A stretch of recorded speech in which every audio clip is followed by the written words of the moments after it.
And good evening. It's time for another Biddle. We're live. And today we're talking with our nerdy friends. We're talking about our virtual water cooler in the break room. Anything that is Linux, tech, and open source is on the table for discussion. We do have some things on the docket, but first I do want to thank Rocco for starting the Biddle community, where I truly felt like a member of the nicest group of people, even Schickel and Steve. And for being encouraging and sharing their phenomenal skills and abilities with me to improve me, so I could improve in my understanding of open source tools and whatnot. So, welcome. How is everybody? Don't talk all at once. Yeah. I was muted. Well, that's okay. It happens. He's courteous. He is, by muting himself. Yes, and I'm wonderful. So, excellent. I'm cool. Dan, nice for you to be here. Dale, have you guys been on before recently? I don't know. I can't recall. But I have a short memory. I was on Biddle quite regularly. I can talk regularly back when Rocco was doing it, but I haven't been on since. I think I missed the last episode that he did, and I don't think I've been on since then. Well, it's all good. I mean, you're here now, and that's what's important, right? Oh yeah. I was thinking about that not too long ago. I thought, oh, they still doing it? And I went and looked at the YouTube, and I'm like, oh, Nate's doing it now. It's like, oh, and I've been meaning to catch up on him, and I haven't yet. Well, it is a rather lengthy show, so there is a bit of, it just takes a while to get through them all, and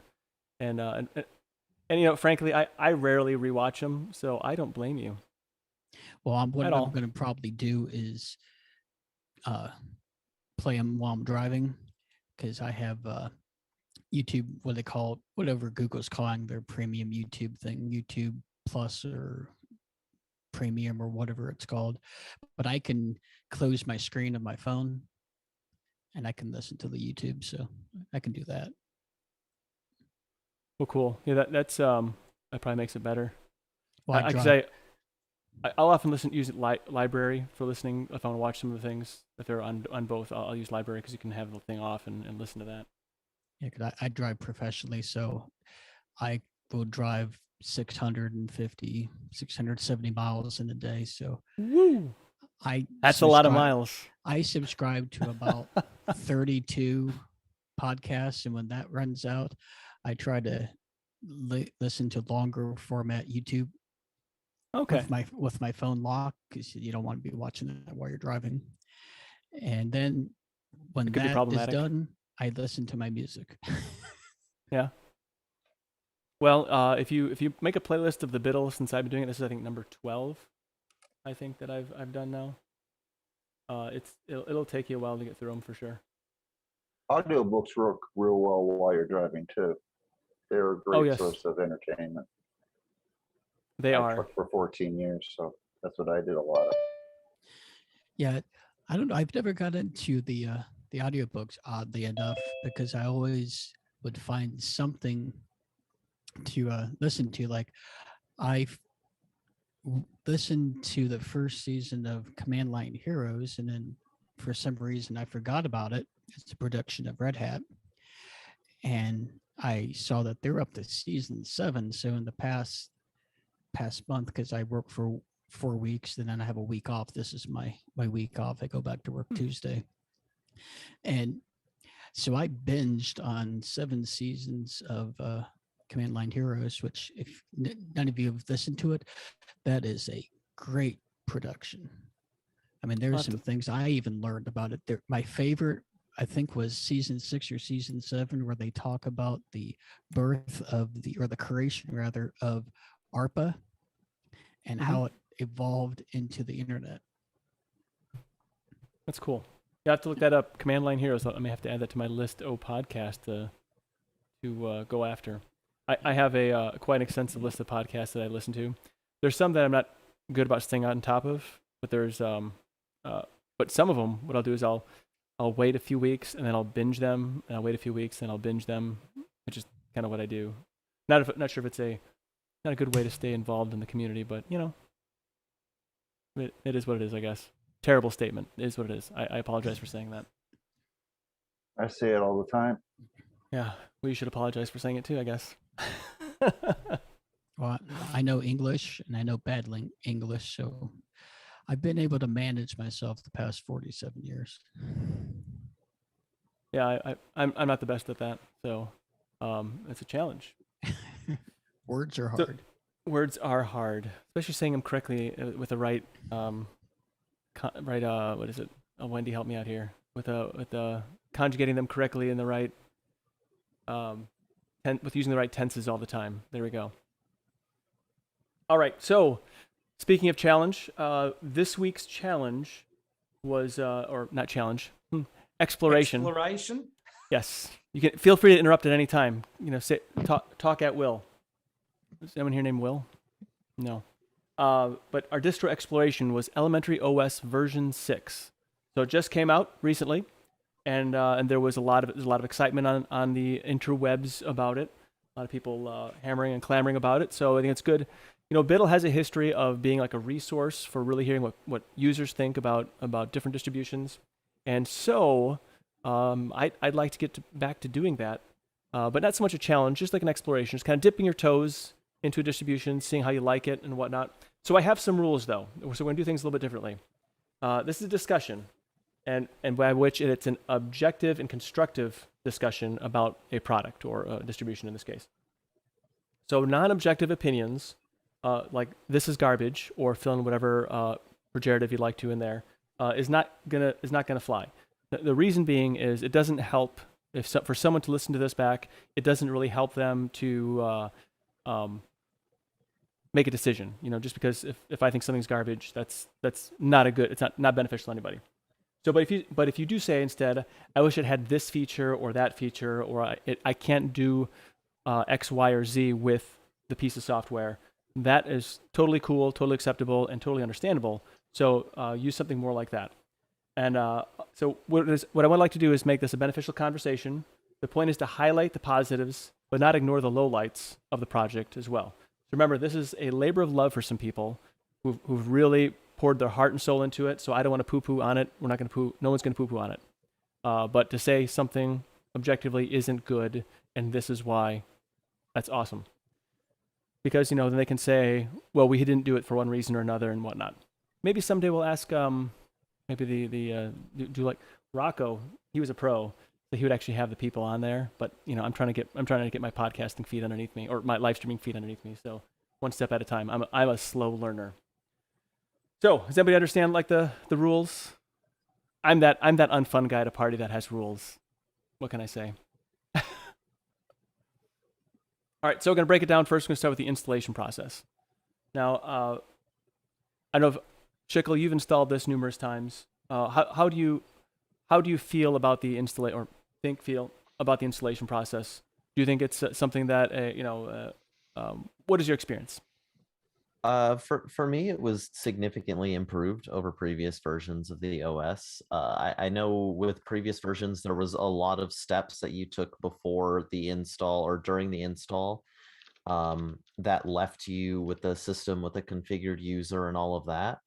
The biggest changes with this install really is that the setup of a new user happens after the install. So basically you have one ISO, one way to go through the install, and it doesn't matter if you're using the machine for yourself or if you're giving it to someone else. You don't have to like set up a temporary password for someone and like a spoof user. That's all just taken out of the installer. So like that saved me a lot of time. I have machines that I set up for friends, and with this install, it was just super simple. And also encryption as an option as its own screen. And I think they really did a good job at presenting that and explaining the benefits and giving you that option. So, I mean, other than that, I don't really have anything to say about it. I didn't experience any problems, but I like the changes. Yeah, I have to agree. I do like they definitely. I feel like they took a lot of the guesswork out of the installation process, which I didn't think it was bad at all last time. I thought it was great last time too. Very simple, very straightforward to get through. But they definitely they pared it down some more and just made it so. I really think anybody could install Elementary OS without any issues. But yeah, I totally agree. I know. Anyone else I want to throw in on the installation process? Oh, go ahead. Just one more thing I thought was really cool. With a lot of installers, if you have to revert to manual partitioning, that's like not in the installer, it'll tell you to open gparted. I've noticed that Elementary OS's installer just automatically opens it for you and takes you to the disk, so you don't really have to sort of look for the app to partition the disk. So I thought that was a nice touch. Yeah, they've got a button there, haven't they? It says, what's the button say? I can't remember what the button says. I think it's the partitions or yeah, something and then like you that, like click manually. on that and opens gparted. Yeah. Yeah.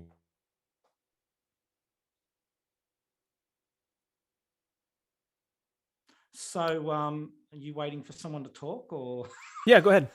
Because I can do that if you wish. Yeah, just hop there. I had a little bit of a hiccup here, so. Okay, fair enough. Well, I installed it. I installed it on. I'm actually using it now, Elementary. I had Fedora 34 on this computer on real hardware. So I don't know if I've done something wrong, but I deleted, because Fedora had ButterFS and something else on there. So I deleted those two partitions, left the boot partition, the EFI boot partition, but for some reason, Elementary just could not cope with setting all that up for some reason. So I did a straight install and that didn't work either. So I used gparted to create an unallocated space, and then the install worked fine. So I did notice that the installer was struggling a little bit with background formatting and that when it was in beta. So and in fairness to them, it's a new installer, so they might still have a little bit of groundwork to do with that. But besides that, I don't know if it's something I might have done wrong. Maybe I should have just gone for the straight out install anyway, but I was just going to keep some partitions there. But I was testing it out to see what it couldn't do. Once the allocated disk space was done, it worked fine. And I really do like that installer, because I think that's the Pop OS installer. It just got a different, what can you say, different theming about it. Obviously the Elementary theming, but that is a nice installer. It's just so simple. It's really nice to use. I agree. And thank you for that. Yeah. Colin, Yeah. Colin, did you have any issues with selecting the language in the installer? Because I just noticed I just installed it again, and it took all of 10 minutes, but when I tried to choose English Australian as the language, it wouldn't go through.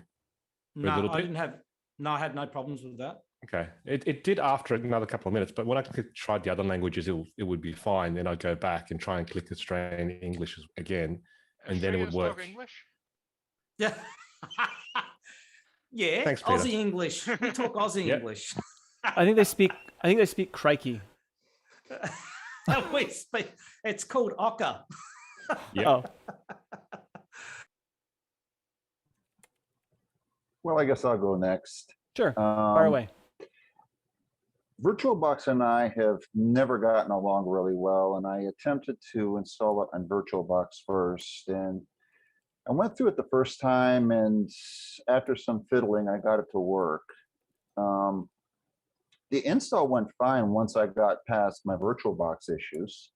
Ultimately, then I put it on hardware, and that install went very smoothly. Shekel brought up something interesting, because one of the things I was going to comment was it asks you about your language twice. When you first install it, and then when you reboot, it asks again. And I initially thought that might be a problem because it actually confused me. I've never installed this before. So to be asked about my language again after I've already told it seemed like, why are they double doing this? But Shekel just explained it to me. If you're putting this out there for someone who may not speak English, but you're an English speaker, you would initially set it up for English. Right. Then when that person boots it, they can go to their home language and you eliminate that issue. So I thought the installer was very good. Yeah, I agree. That's actually really good. I'm glad you highlighted that. So I noticed that too. And I just assumed, like, I didn't think about it, but I just assumed that that was, like a vendor install is what you're doing. And It's I OEM still, yeah. yeah, like an OEM install, yeah. And I think that's just brilliant. Like I was thinking, as I was installing this this past week, my county that I live in, they had their youth fair, so had like they different people, like with their wares and and kids exhibiting animals and rides and everything else. And I thought, if I were to have a booth at a fair to promote Linux, like a destination Linux booth, whatever. By the way, I'm spitballing this right now as we talk. I would definitely have, even though I'm not personally an elementary user, I would definitely have sticks of elementary OS out there for people to take for free, because I think nobody could screw that up. If it's a install on a computer, nobody can screw that up. Or I could set that up so easily for somebody, and they could get on with it, just have a ball and play. Exactly. So yeah. I like that as a tagline. Elementary OS, you can't screw it up. Pretty true. It's pretty true. I don't think that's good marketing speak, but I do like it. It's good personal reference, or not reference. Standard? No, recommendation. It's good personal recommendation. Somebody else had anything on the installer they want to, that maybe hasn't been covered yet, that they'd like to share? Oh, Steve, I can't hear you. Your mouth, your lips are moving, but nothing's coming out. I'm sure your wife would like that. It's pulse audio again.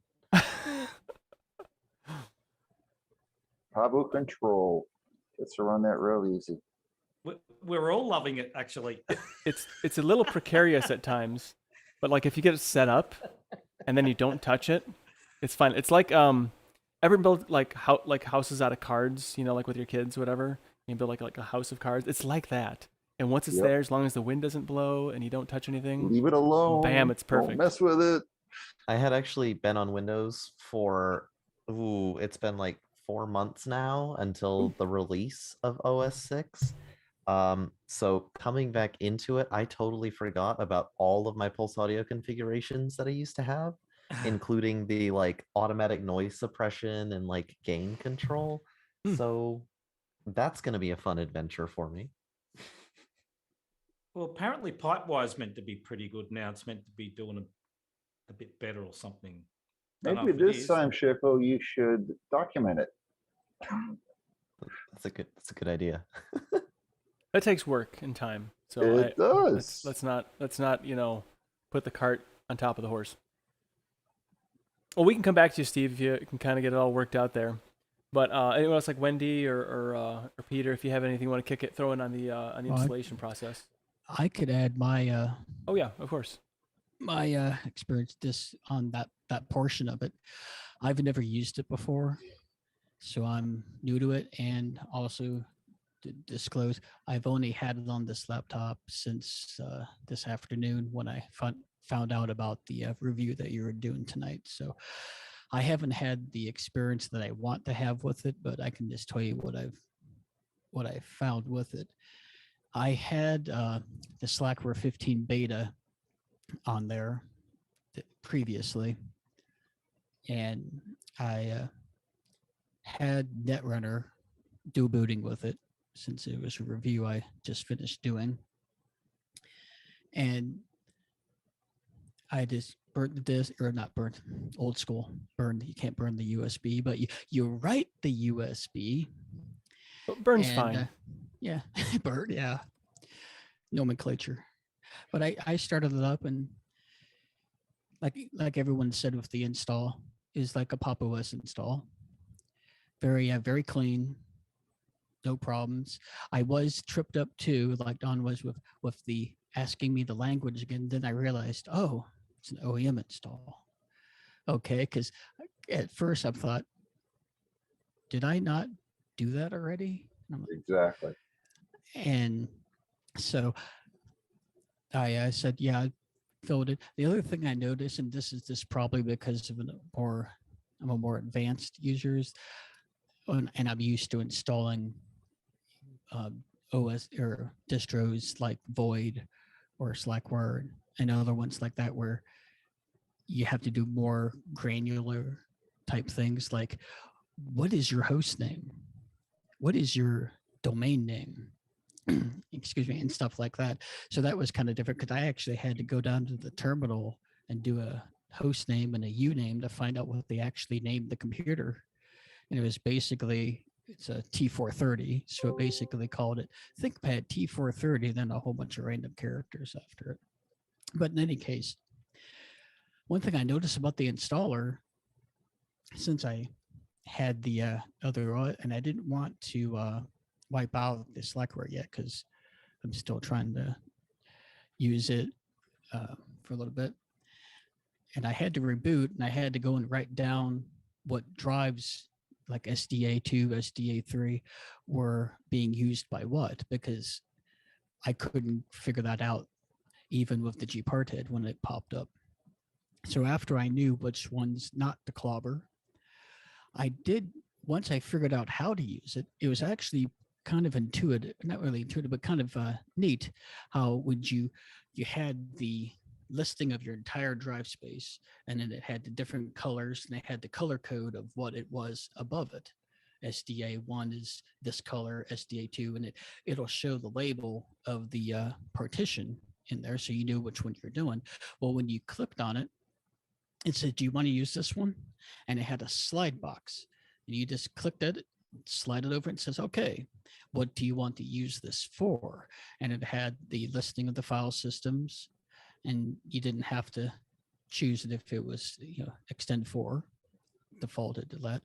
And you can also choose to format it if you want to format it. And I thought that was pretty nice. I like that once you figure it out. I'm not sure how discovery would work on that with a person coming from Windows or even coming from Mac would even know to do that. But of course, dual booting, I think, is somewhat of a niche thing unless you're coming from Windows.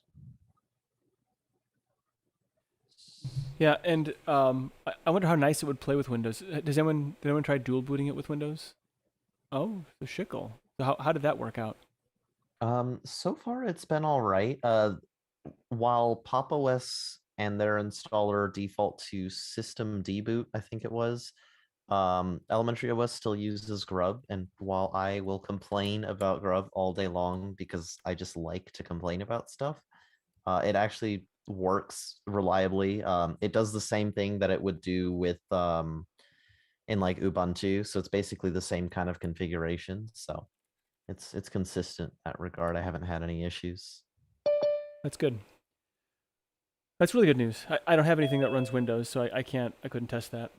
But anybody else want to throw in on the installation process before I wrap that up and move on to the next section?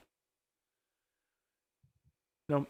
Well, I want to say that I really appreciate the fact that it gives you an option to encrypt the drive right out of the gate. Like that's an actual step that you can take. So if you like to encrypt all your data right there, you don't have to do any fancy sauce. There's no special steps you have to take or any research you have to do. The encryption's right there. I don't know what, I'm sure they're using industry standard encryption because it is a modern Linux distribution, and they probably are not going to invent their own because that wouldn't make sense. They would rather spend their time and their muscle on making things pretty.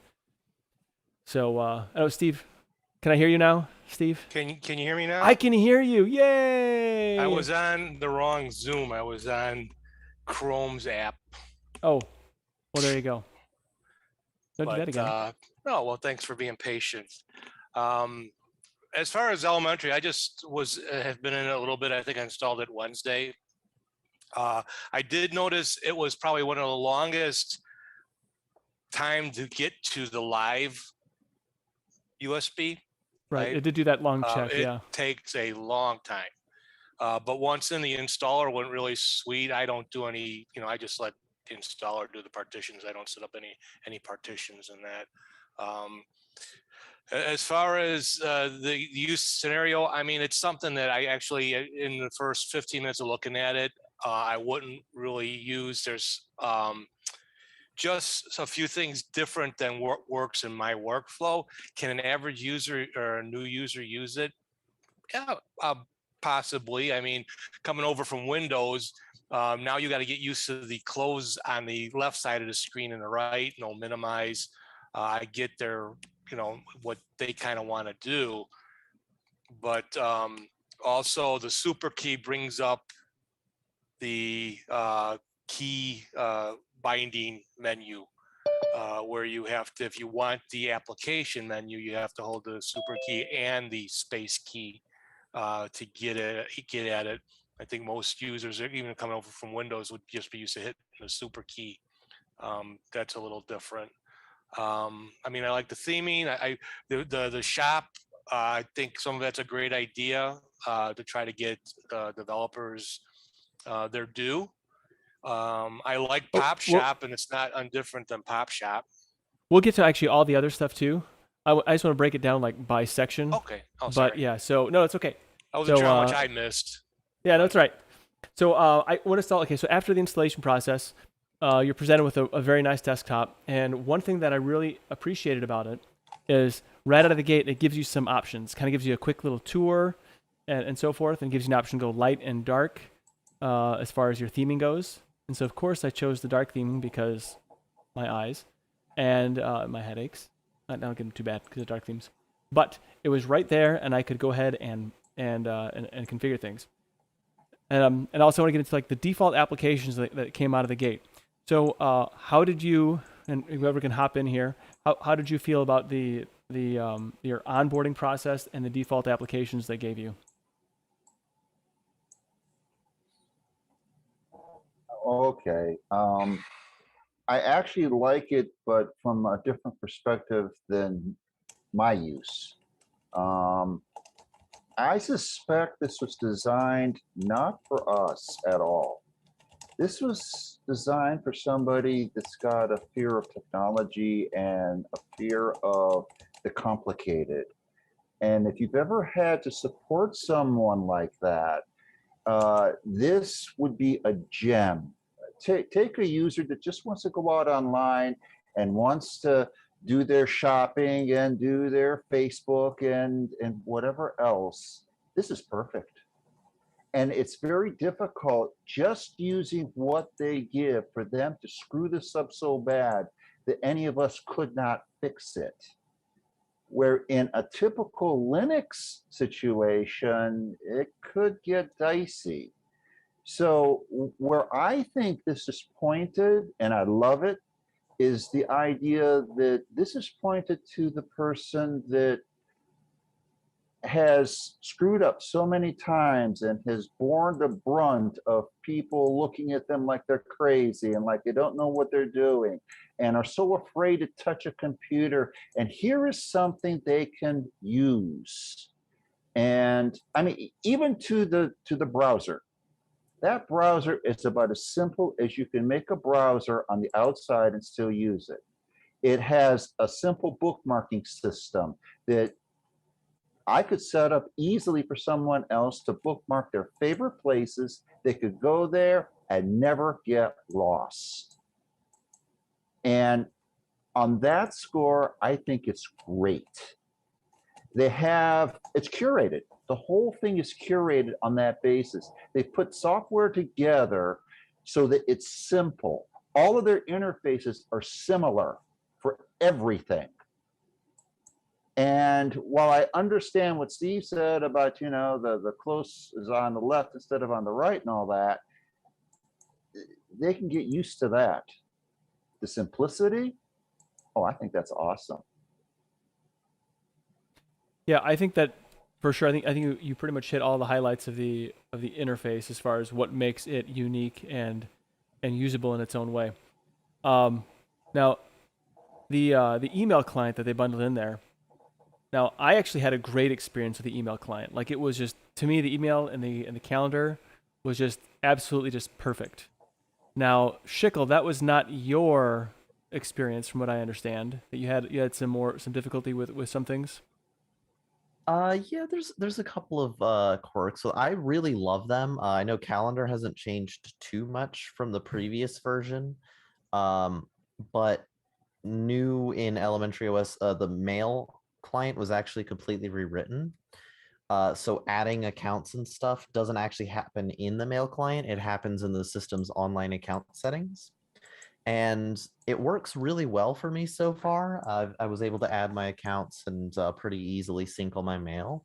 But there aren't settings to actually configure those accounts. In every client I've used before it, and actually in mail and before the rewrite, you could choose how many days or months or whatever of mail to sync, as well as how frequently that inbox gets synced and stuff like that.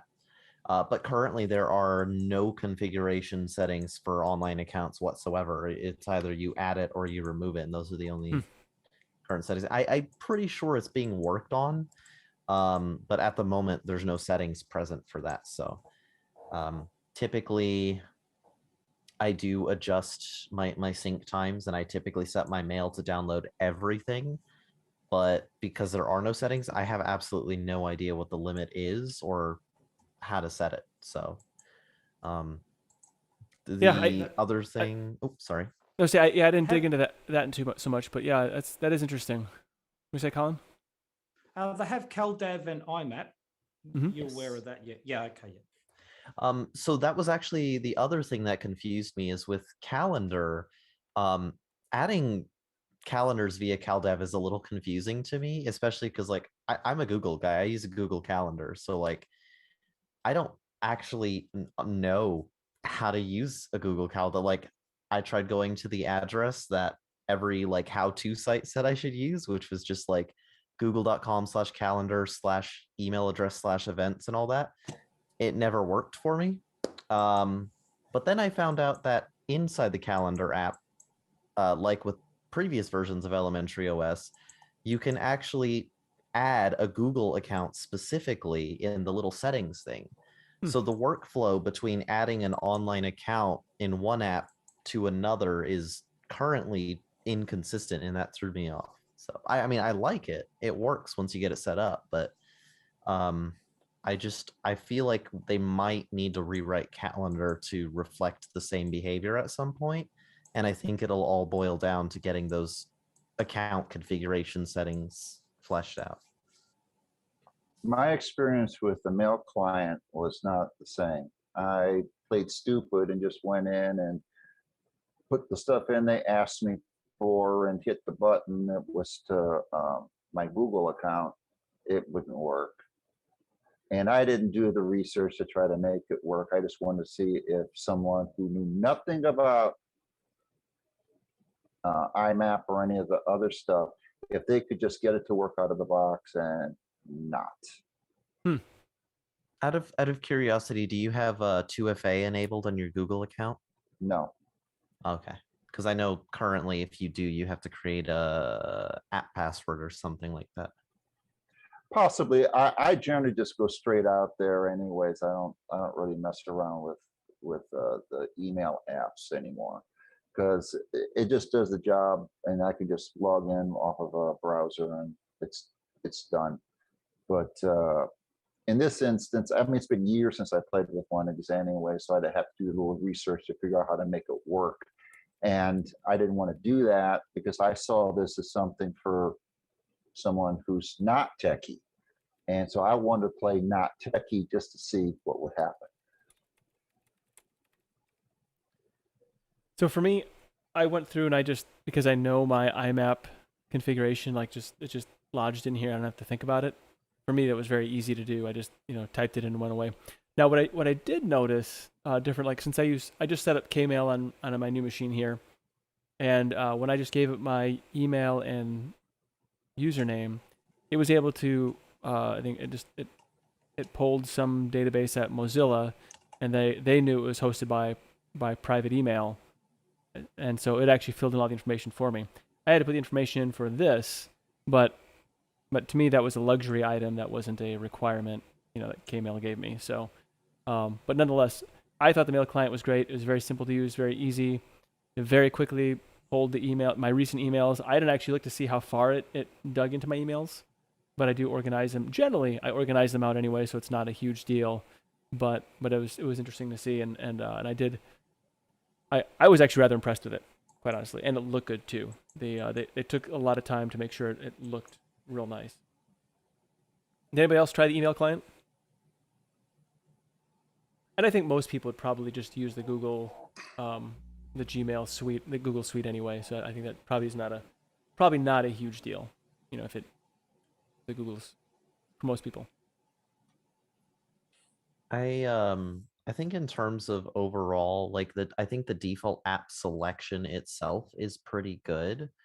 I think it's got pretty much all the basics there. I mean, something to play video and music files with, web browser, file manager, some utilities, I think screenshot, calendar, camera, stuff like that. I think one of the most impressive default applications that Elementary has is actually their text editor. Code is probably my favorite text editor and IDE to use. I think the defaults are really good, and I also think that it's flexible enough that most people can use it without needing to install anything else. I really like it a lot, so I think they did good with that. I meant to test that and I didn't. I'll have to go back and take a look at that again. Did anybody have to install anything like necessary to improve their, or a required application to improve their work experience? I installed Snap for OBS. Okay. Because it's a little bit of a challenge to get NDI in with a Flatpak. There's a few more steps to go through, so I figured if I'm going to get on the show tomorrow, show a little bit of elementary, I need something that's going to work for me. Right. But otherwise, I haven't looked at too much. I did install Eddie from the store in case I needed to install a deb package or that. But that's pretty much about it. Yeah, bring up Eddie. That's an interesting one. So, did anybody else use Eddie for installing anything? Well, I use Eddie for Unpop, so. Oh, okay. I'm gonna be honest, I completely forgot about that. I had gotten so used to installing like deb files from the terminal that was like the first thing I did when I needed I downloaded Chrome. It was, I know, but Use but whatever you yeah, want. no, I just went straight to the terminal. I mean, the GNOME web browser is functional at Yeah. best. It's not a great browser. I will admit, I genuinely like web. I think my biggest problem with it right now currently is just that it's a little slow with navigation. Sometimes like when certain opening new tabs and loading pages, it's a little slower than I'd like, or scrolling sometimes is jittery. But I require realistically very little from a browser other than that I just a clean interface, and it just gives me the content I want. And I was able to stream Netflix. I was able to, which I didn't think I'd be able to. I thought Netflix had DRM stuff of some sort, but it worked for me. So I would just, yeah. Well, I installed LibreOffice just to see how that installed. Also Zoom, obviously, because I'm using Zoom on here. I wanted to see how that went, and I'm using the default Epiphany. Is that web renamed, or is Epiphany and it's web renamed? Is it? Yeah. Yeah. Okay. So I guess now they do just call it web, and they're shipping the Flatpak rather than shipping the one from the Ubuntu repos. Right. Okay. Yeah. So that seems to have worked all pretty well. So yeah, the Netflix thing that you mentioned was interesting as well. I haven't tried that. So you're saying Netflix worked with web, with GNOME Web? It did. I've never tested it honestly before this, but I mean, It's really weird. So I tried accessing. I have a local MB server in my house, and that was more important to me than Netflix because sometimes internet goes down. Hopefully not during the stream today, and so I call it colloquially with my kids. I call it Nateflix. So they know it's Nateflix. It's the internal one.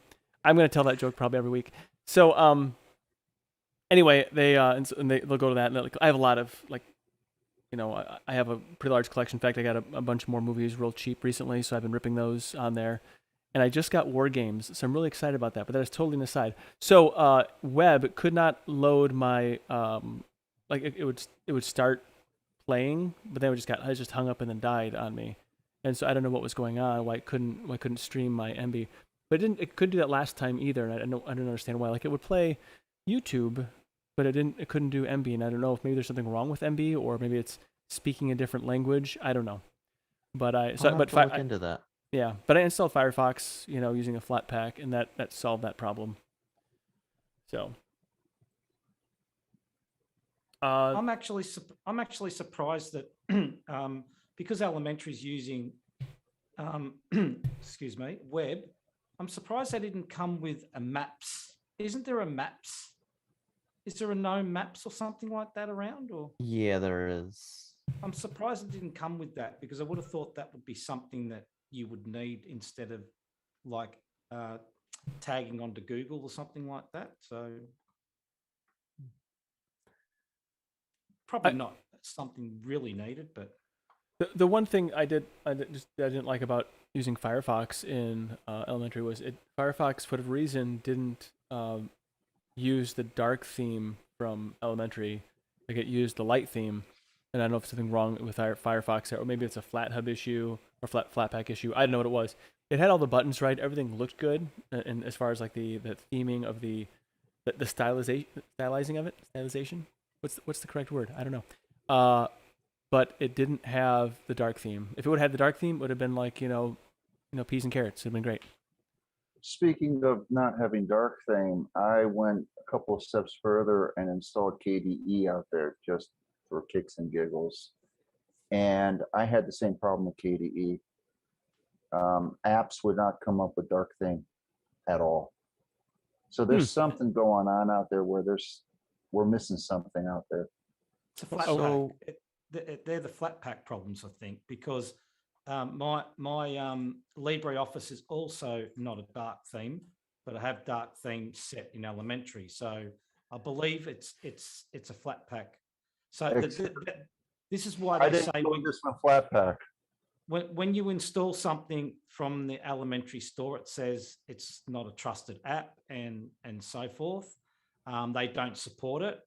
That's probably Elementary themselves covering the fact that it's not going to look coherent across the desktop if you're choosing dark theme. So that probably covers them for that as well. I'd have to think that's what that's about. Well, I think they cover that where if it's curated, if it's in their shop, not like from FlatHub and that, the dark themes and light themes should work together. But they didn't want to mess with a lot of the like GTK stuff and things like that to cause issues in that. Developers can do it if they want. I guess they could show them how. But that's going to be the issue. They're not overly concerned about other apps. I don't know exactly why it's not doing it. I'm not sure if maybe the settings not being exposed, but I do know that it is capable. I can manually set apps in via Flatpak to use the dark Elementary style sheet. They're just not doing it by default. So I know it does work in terms of like it is capable of it, but for some reason it's just not following that setting. I haven't tried like turning or installing the apps and turning dark mode off and back on again or anything like that, but I know that like manually setting the style sheet for it does work for me. So I would be curious to see why it's not just activating automatically. In my instance, I did not use Flatpaks. I used apt-get. I went out and installed KDE-full, and I went through the repo and I installed it that way, rebooted, went into KDE and set it up the way I normally do with all dark themes, and the apps were not coming up in dark theme. None of them that I tried. So what were you running KDE on what distribution? The one we've been testing. Oh, I so just you went threw it ahead on you threw it on top of elementary. What? I threw it on top of elementary. I We'll wanted to see talk what about it a was house gonna of do. cards, yeah, Don. Huh? That's so talk about a house of cards. That's like shoving a Chevy 350 in a Volkswagen. I mean, sure you can do it, but it's probably not a good idea. Isn't this based on Ubuntu? It is. Don't Well, we have full access to the Ubuntu repositories? well, sure you do, but that's what you have Don't- Kubuntu for. Don't we have Qt out there as well? I should be able to install anything I want out there, That's and true. it should work. Don, you are definitely an old school Linux user. Good job. I think the You're it right, should I work am, I'm part proud of it. is probably where the issue lies. Like a lot of distributions based on Ubuntu do make a lot of changes to configurations, and that includes everything from power configurations to driver changes. Pop! OS uses completely different driver and graphics stack configurations. So I think there is a sort of fundamental issue with just looking at it as based on Ubuntu and expecting things to work, because all of those changes that they make on the platform and underlying configurations will impact all of the packages that you choose to install afterwards. So it's not really Ubuntu. It really has too many changes to just work exactly the way Ubuntu would. Which is why I don't use Ubuntu, because I tend to do a lot of crazy stuff with Linux, and I want the freedom to be able to play around like that, and things never work in Ubuntu the way I would like, because it's just personal preference. Sure, Don. That's because you are what I would call an edge case Linux user. I'm the same actually, so I understand where you're coming from. I like to see what I can do just because let me see if I can do it. Right. And if you break it, you break it. It's all part of the fun. It's like reinstall it or fix it. Either way. Right. That's good stuff. I'm really glad you did that, because that makes me laugh. So anybody else want to bring in their thoughts on the default applications or anything else you had to install? I think that's a good point that Don's raised, and with Shikil as well. With elementary being focused on, from the developers themselves, being curated and being an out-of-the-box experience that they've designed, and they've got even strict sort of guidelines on how the apps are in there. I've seen some people comment that because of that, it's taken away a little bit from what Linux is. But at the end of the day, it actually still is Linux under the hood. When you take away some of the customizations they've done, it still is. And if you really wanted to, you can make it still what you want it to be, even though that's not what the developers actually had intentioned. They want an experience. So I think that's Vince, still. I would say that would take a lot of work from what I'm looking at, because of all the changes they've made to try to undo that and redo that and all of that. From what Shikil said, it would be difficult to transform it like that. Oh, you can do it. I didn't say it's not possible. I just said it would be difficult. It's a time sink. And a desire thing. Do I really want to go through all that? Right. Well, I'll just install Arch instead and be done with it. I mean, yeah, you like hurting yourself, Don, so that's pretty obvious. So, congratulations. Oh. I mean that in the nicest possible way, But not really. I didn't try to fix it. I just went out to see what was going to happen. Yeah, no, that's cool though. Now, how did when you did that? Now I'm curious. When you installed Plasma on top of elementary, were you able to choose then which session you go into from the login screen? Is that how you then got to it? Yes. Okay. It gave me a window to do that, so I was able to switch back and forth without a problem. It was just, and for the most part, KDE worked just fine. Everything seemed to work, but the theming was off. Other than that, it installed a full KDE. Now, I had this on an old machine, so it took a while. And I think it put everything KDE had out there. But yeah, it worked. if you don't mind light theme, you could run KDE out there. I'm I actually was going to try impressed. BSPWM, but I wore out before I did that. I might still try it just for fun. You should, So and then did you should tell us about it. Did you explore, Don, the elementary itself, or you just played mostly with the KDE? Because your elementary obviously would have been no light themes, no dark themes also, yeah? In No, Pantheon desktop? elementary does have a dark theme, and when you stay within their DE, I had dark theme throughout. So I never had a problem as long as I was in there. And yes, I did play with it. Yeah, I played. I spent some time there before I went off the reservation because I wanted to see what they did. That's how come I was able to come up with this was actually meant for people who were afraid of tech and all of that. That came out as a result of my having looked at this, looked at the settings and all of that. Yeah. No, I I kinda have feel like- dark themes. Sorry, No, I have no, dark go ahead. themes as well. It's just the flat packs that are not dark. That's the Yeah. only problem I'm having. But I've had that problem with flat packs in other distros too. Yeah, Yeah. absolutely, yes. I have as well. You know, I keep getting this idea that Don, as a child, like when he went on those tours of like if he went to like a manufacturing plant, he like pick up a wrench and just throw it in the machine, like he was that kind of guy. Oh, I wouldn't do that unless I own the manufacturing plant. Maybe. But I do like to fiddle. I do like to That's good. try things, you know. And So as what long you're as it's saying just, is, huh? what you're saying is you wouldn't want Don going through Willy Wonka's chocolate factory. Is that what you're saying? Oh, Willy Wonka would love me. He was an experimenter from the get-go.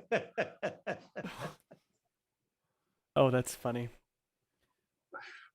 Well, the App Store, they did some looks like they did some revisions to the App Store, like kind of polished it up, and I do know that was last year, was it 2020 or late 2019? They had this big they like a GoFundMe of some kind, where and I mean that generically, not actual brand. That I just looked it up too, but I can't remember what they used. That where they wanted to make the App Store, so it was more. They got so much funding for the App Store that they were going to open it up to other distributions, I guess, or something like that.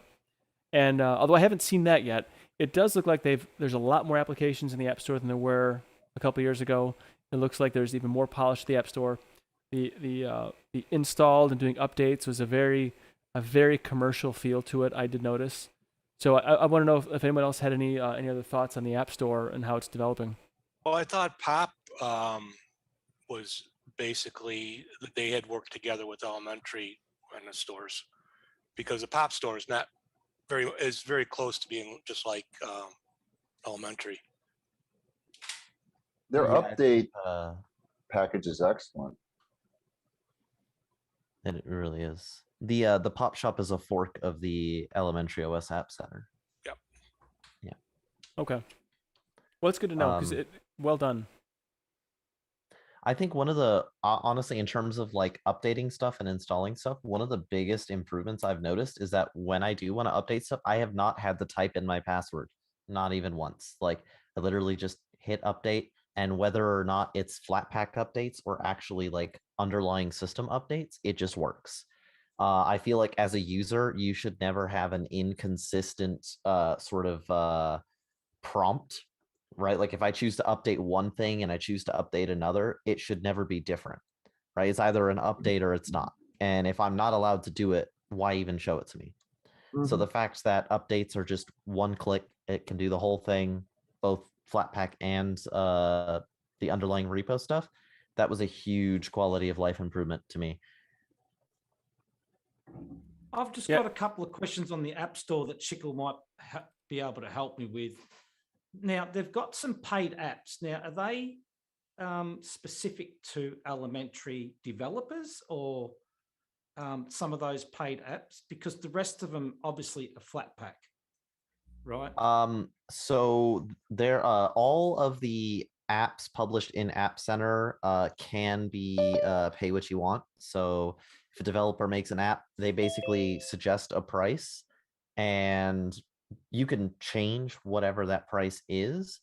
But payments for apps that are on, like, let's say if you add FlatHub or if you add whatever, none of that stuff is there because as far as I know, there's not really a payment system for FlatHub or anything like No. that. And No, I'm not there's really not. sure how or if there are plans to get something like that working. But at the that's- moment, this is just an App Center feature.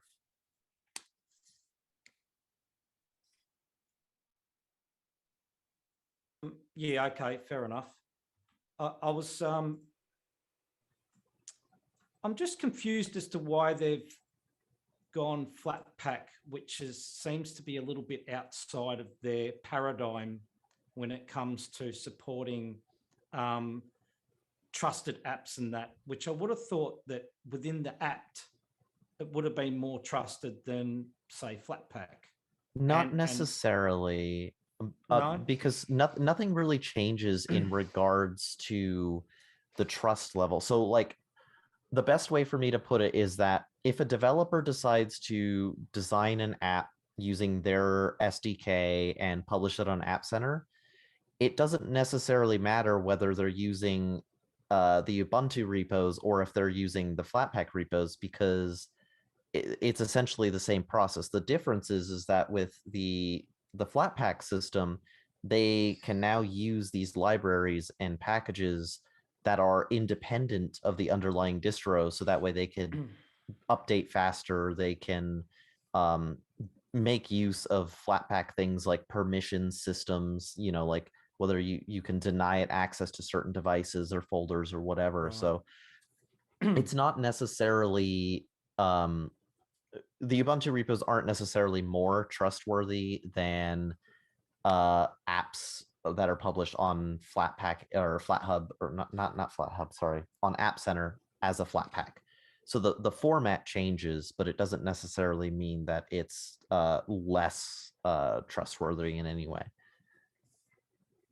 No. Because So the it doesn't use Flatpaks- FlatHub, it uses Flatpak. Okay, so Yeah. they're actually using a different repo for Flatpaks and FlatHub. They're using their own Correct. repo, but they're just in the form of Flatpak. Right, and they provide their own libraries and developer tools and stuff. So it's curated the same then, basically. Exactly. Right, Got their it. own repo. I would have thought the apt applications would have been a bit more coherent within the theming aspect of things than what the Flatpaks are. And so from a design point of view, I would have thought that was a bit odd, but maybe they're going to sort that out in the future, and this is just the start of things. I would have to think, because it is. Yeah, it seems like just a- technical limitations at the moment, but it's definitely Yeah. not the end goal. Yep.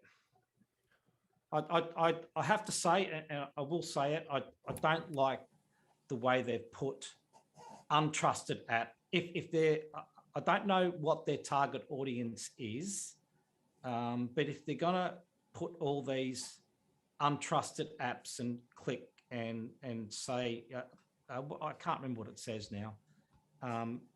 It says something about untrusted and all this sort of stuff. It just seems like if somebody's trying it out, they would be a bit confused about that, I would have thought. So let's see. It says, well, it doesn't say untrusted. It says non-curated. Non-curated, but then there's another one where if you go further. Oh, I see. Yeah. Yeah. I think if you open the Flatpak file manually, so it's like opening it's like if you open an exe file on Windows. Yeah. Essentially, I could definitely see how those warnings are a little off-putting. Yeah. I think at the moment, Elementary OS is kind of always like 2 steps ahead of where they are. Like they're always like preparing for the next thing coming up. And so I think if you kind of look at the entire platform in the same way you would maybe perhaps look at Windows or even Mac OS, you have an app store. Like if you just look at Mac OS's app store, for instance, when you install apps on Mac OS that don't come from the app store, you also get warnings that explain the risks of doing so. Right. Because the app store exists to not only vet but also provide a place for developers to directly distribute their apps. So like one of the key features here is that when you download something from the web, you have absolutely no sort of like the OS cannot necessarily guarantee or verify any of it. Whereas if you get it from a curated app store, they are essentially guaranteeing that they have reviewed it and that they're the ones publishing it. So that's why those warnings exist. Well, I'll say the as far as the App Center goes, I installed a Flatpak Firefox manually, and then I expected it to see it in the App Center, like all the FlatHub applications. So apparently that wasn't the case. Not a big deal. Really. Yeah, give it time, Nate. Okay. It'll populate. Did the same thing to me. It just takes a bit of time. It takes a little time to parse through. Yeah, that's good to know. Yeah, I don't know whether it's a restart thing or whether it's just a populated thing, because I did do a restart after that. Okay. The one thing I had is I installed Cherry Tree, which is obviously their Flatpak, and I get 2 icons in the Plank menu. I think it's Plank, isn't it, they use? Yeah. I've experienced this before. I don't know why it does that, and I can't remember how to get rid of it now, but it opens up 2 icons. There were a couple of apps that did that, and then there were fixes that changed it so it didn't do that. But I don't really know what causes it. But I have seen that too, and it's a little annoying when it does that. Yeah. And it only affects Flatpak apps for some reason that I can tell. Might be the flat, because LibreOffice doesn't do it, and that's a Flatpak, so it might be just something to do with that Flatpak individually, maybe. It might be a case of the launcher and the actual window sort of name or like underlying like title being different from each other. So as soon as that window launches, it disassociates from the actual launcher icon because it sees it as a separate entity. Right. I think that's possibly what causes that. I'm just wondering also if Elementary in the future plan to have some of these. It seems like a wasted effort to have like free for all the Flatpaks, but there's no way of giving a donation to the people who are doing the Flatpaks. So it'd be nice to see them implement that as well for all other applications within the App Center. Well, that'd be a challenge because they're not really signed up the same way as Elementary developers are.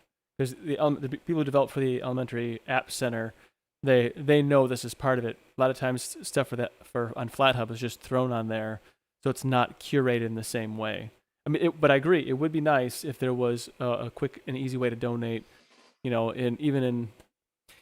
wonder. I thought I saw in Discover on Plasma, I thought there was a link that I saw a way to donate, but I could be totally wrong and misrepresenting Discover right now, and I should probably stop talking. With the so in App Center, like if we're talking about apps published on App Center that are marked as free, in any app there should be a description that sends you to the homepage of that app. Okay. So developers can totally choose to set up their own like separate funding methods. But the developers are actually the ones themselves that make the choice to charge or not to have a price up there. So they are actively choosing not to put it there. Right. Okay. Well, before we move on to the next section, which would be some challenges we may have had with Elementary, and I guess maybe Don's installing Plasma on top of it was a challenge. But like Steve or Wendy or Jinda, Eris, do you want to get on any of the experiences you had either with the installation or the default applications and so forth? Oh, I can't hear you, Wendy. Can't hear you, and I'm very sad that I can't hear you. You got my problem. Yeah, I can't hear it at all either. I mean, I know I'm going a little deaf. No. Once I got in live mode, the installation was rather quick, and I do like the idea of every install being a OEM install. Yeah, And I, then- I agree. So getting the install in and then doing your stuff, I think that's really nice and real quick. So Jen, did you have anything you want to throw in on there? For some reason, when I launched it in VirtualBox, the screen was very small and the window behind it was huge. And I could not see the whole installer. So I just went online and watched somebody else do it and did it blindly. And it worked perfectly.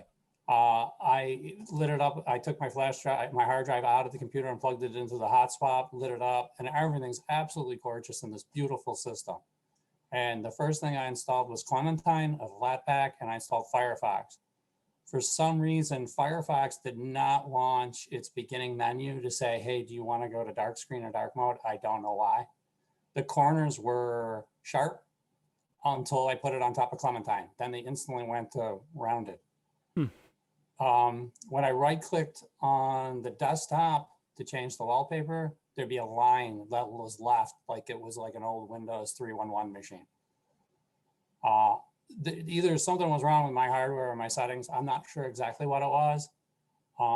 Any program that I installed that had something that go into the taskbar, like an icon, like Zoom or anything like that, just went nuts. The first time I installed Zoom, it didn't like it at all. If I wanted to get to the settings in Zoom, I had to set up a test meeting to launch it to get it to go in. VirtualBox, I tried to install. I just went to the terminal and figured, okay, I'm going to install some stuff. Why not try it? I think Don tried trying KDE. I tried VirtualBox. It didn't work. It gave me a million errors and it had all kinds of issues. I just had a really unfortunate bad time with it, but I couldn't believe how gorgeous it was. I mean, it is top-notch, beautiful.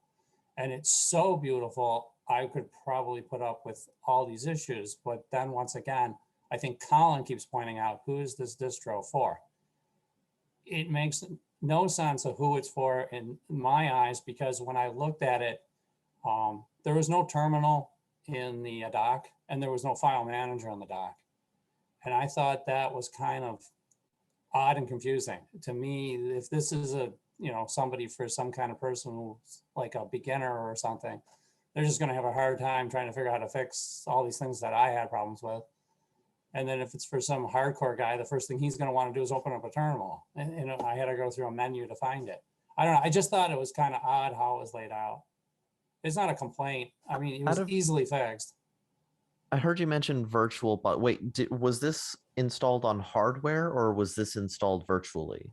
I went into VirtualBox and then I have VirtualBox pointing to my USB-C, which has a hard drive plugged into it. That way I can't screw it up and put it on the wrong guy. So it sounds like a lot of these issues, they sound like graphical issues in terms of like the corners doing that weird thing and the weird lines. VirtualBox will definitely cause that sometimes in some distros, because basically the graphical effects just get disabled and then they'll fall to like a CPU fallback or something like that. Well, so I installed it to a hard drive, turned the computer off, unplugged the hard drive and stuck it in the hot swap and booted it. So it should have fixed anything.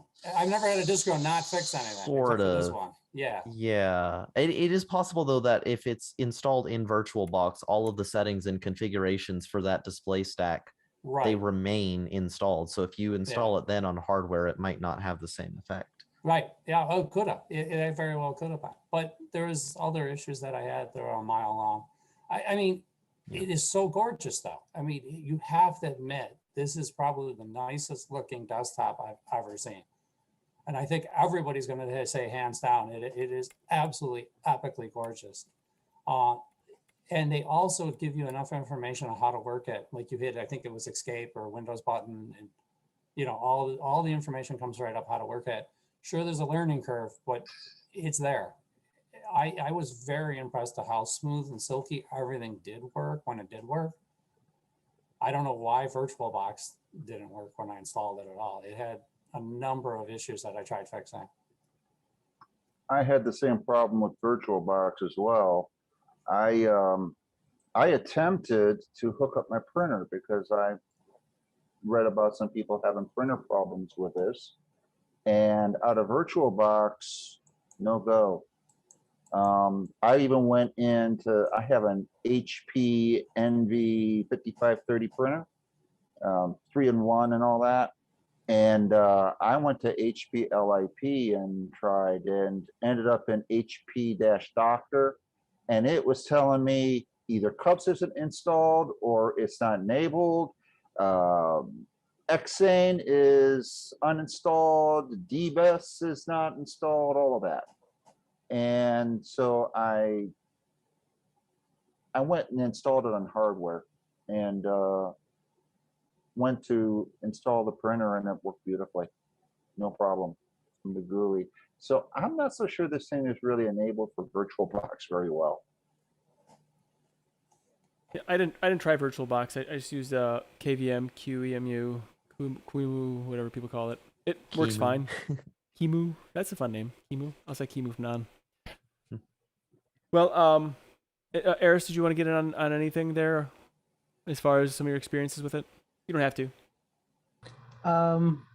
The installer, I always have this issue where I usually dual boot the distro that we're trying out, and I have a BIOS system, so I can't have it not install grub, so it has to take over grub for me, and there's not an option even for the custom install.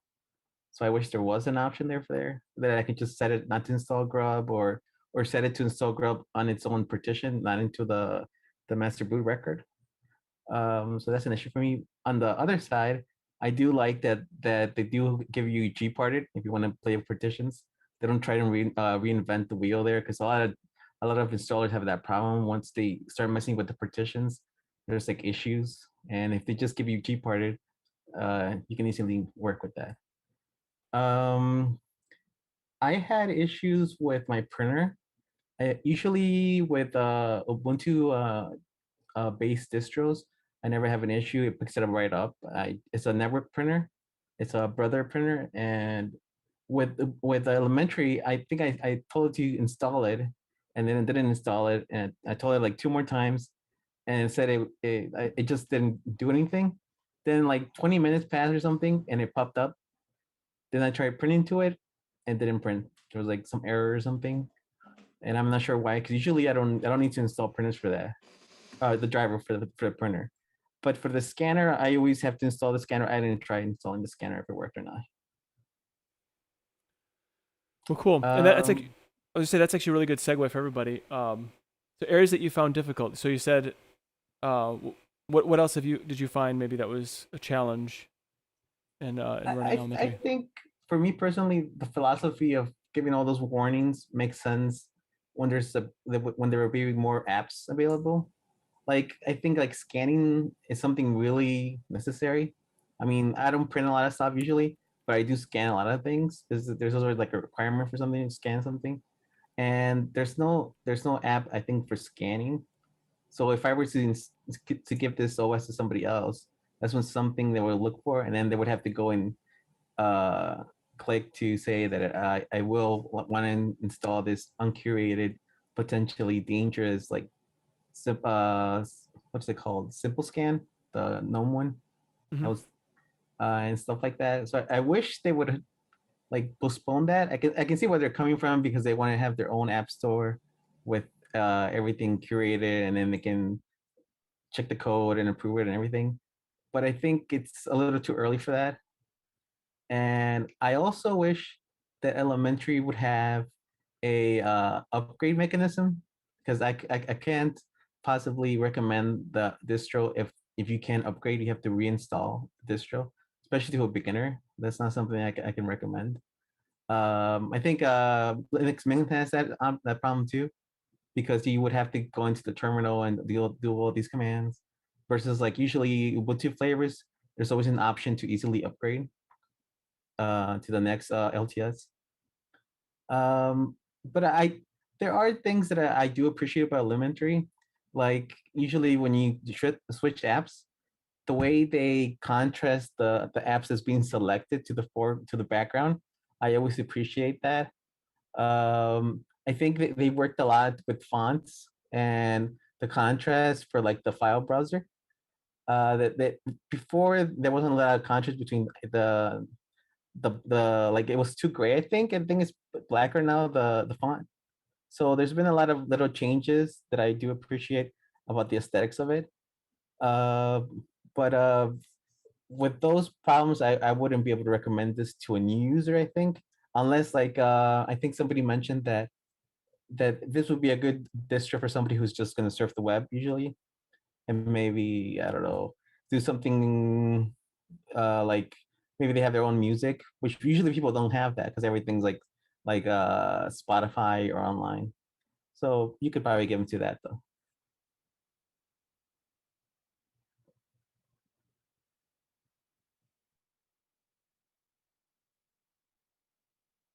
Can't No, hear Nate's you. talking.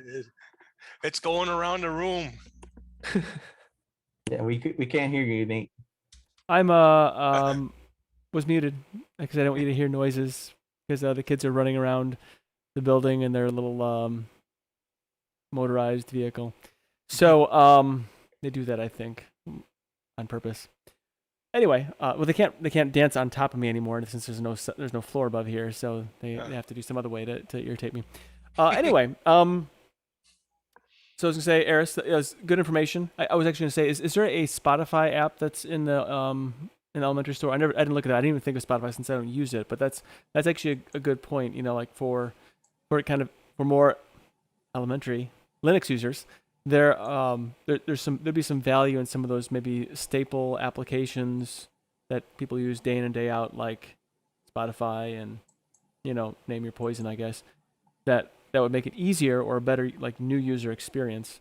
And also, I thought that elementary had an upgrade path. Like if you, I mean, maybe not like maybe click a button so much, but like, can you upgrade? Like if you get another download, would you be able to upgrade easily? You know that, Shickle? No. Unfortunately not. A lot of the changes that they made to the platform with this update will make it like easier to actually implement that for the next version. But there's like a significant issue where if you have a system that a user's using and they've got all these apps set up on it and it's all sort of configured a certain way, and then they go to upgrade it and a bunch of those apps get ripped out or libraries are changed between versions and apps just aren't available for the new version. So basically, like a user should never upgrade their system and have stuff ripped out. And if they would have done that, that's exactly what would have happened. So, and that's actually what happens with Ubuntu as well. Is like if you update it, a bunch of stuff will get removed if it can't be upgraded. And so having all of your apps as Flatpaks basically means that you can upgrade the underlying core parts of the OS and make those changes without changing the user-facing stuff like apps. Oh, sure, yeah, for sure.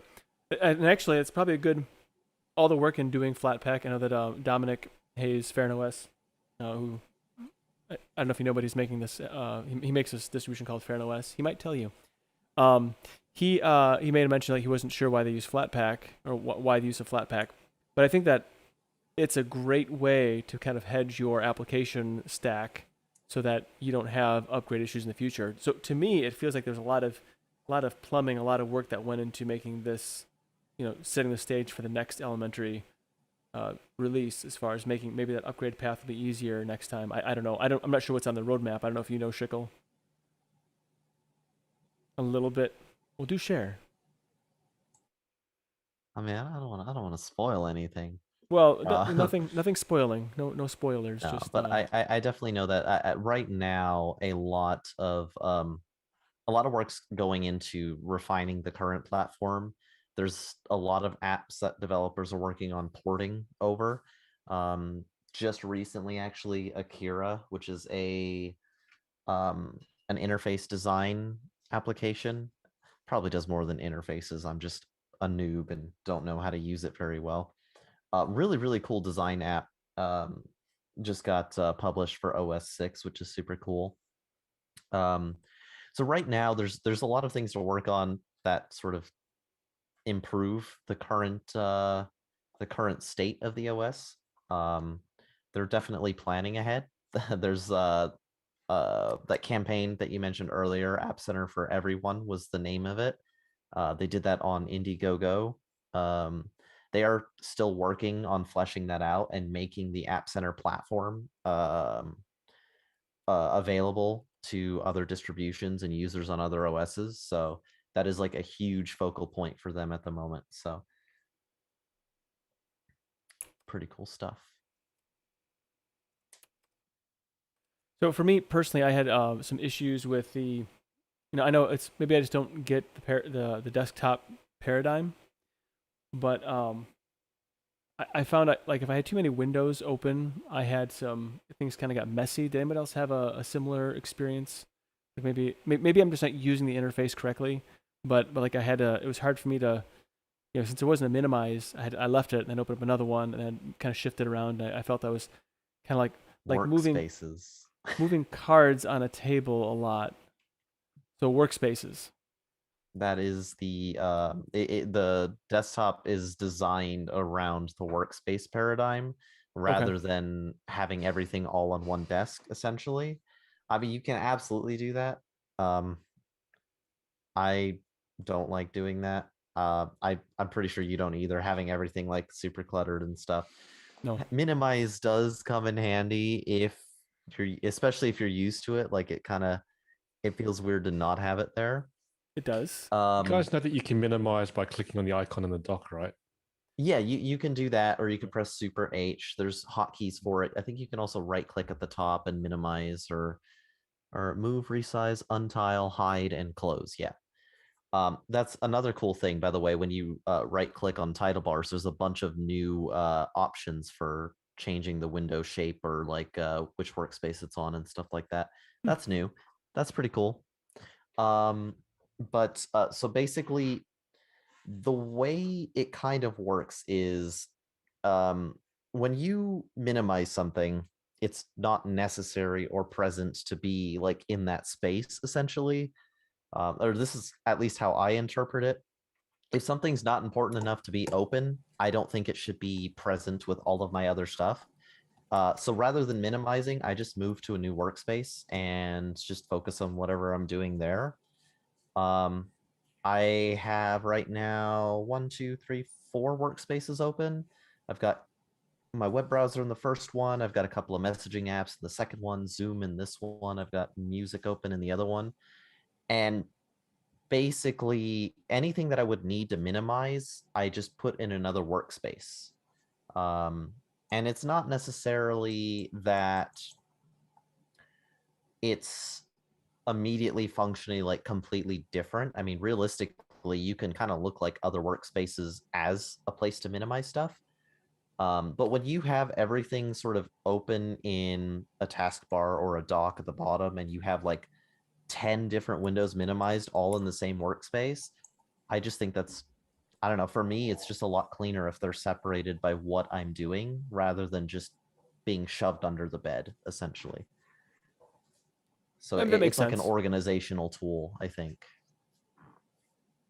I use multiple workspaces on Plasma as well, but I guess maybe not the way Elementary intends, perhaps. It is a little different, yeah. I'm using BSPWM, so multiple workspaces is a requirement. I can't minimize anything. And with a tiling window manager, your tiles get smaller and smaller and smaller, and you can flip things around, but I find it easier to just separate things out, and they're easy to get at that way. And so right now I've got this and Zoom in my first workspace, because if I start spreading that out, I start opening tiles out. Like if I put up chat, it's going to open up another tile. If I close that, I close the whole thing. It doesn't work real well with the tiling window manager. And then in 2, I've got Pavu control, and in 3, I've got actually I've got Vim up just so I can throw some stuff in there if you guys say something that I want to write down real quick. It's probably up because you haven't learned how to get out of it, I'm guessing, Don. I haven't learned how to get out of what? Vim. You don't know how to quit Vim. I know how to get out of Vim. It's just a joke. It's a called joke. it's called :Q or :WQ or :WQ exclamation point. I use Vim a lot. Yeah, I like Vim. I like Vim too. Although I find I've been using Nano more lately. Say what? I've been using Nano more lately, so don't take away my nerd card, all right? Old habits die Yeah. hard. I'm It's a true. Windows Notepad kind of guy. I like to suffer. I used to like Windows Notepad when on Windows. Kate and Kwrite are both very good too. They are incredible. Yeah, Honestly, I think Kate is probably like the most impressive GUI text editor I've ever seen ship with the desktop suite. Yeah, it's really good. It is pretty fantastic. I like Notepad QQ. I don't know that one. Good one. It's a clone of Notepad Notepad plus. Oh, okay. Like with cute. Yeah, QQ. Yeah, I've never looked up the origin of it, if it's an actual fork, if somebody just made it in its likeness, but I use it all the time because what I like about it is I'll just cut and paste things when I need to edit something, or I just throw it in there as like a clipboard. And if you close it without saving anything, it actually saves whatever is in that document screen as a dot file. Sort of like, you know how if you have like a terminal application and the application dies, you end up having like it'll have like the name dead, and it'll have like the name of the application, like a text editor, like if something crashed, like I use the Joe text editor in the terminal. If something would happen to it and it crashed, I can go back to my home folder and it would be like a dead Joe, and appended to that would be the name of the file that it crashed on, so you could get it back. Well, I've noticed when I hop between distros on my desktop, which I don't do that much anymore, but I noticed when I was tar zipping the my dot files to carry over to the next install, I found a whole bunch of these, and I'm like, I didn't know what they were, but I kept them anyways. And I noticed when I reinstalled Notepad QQ, notes that I had from like months, like several months ago, came up, and I'm like, oh, that's cool. So now, because I always had a habit of just doing Control S, you have this save, and I found out you don't have to do that. That's actually one of the things I love about code and elementary OS, is that by default it automatically saves everything live. So you can quit the app and open it back up, and all of your stuff is still there.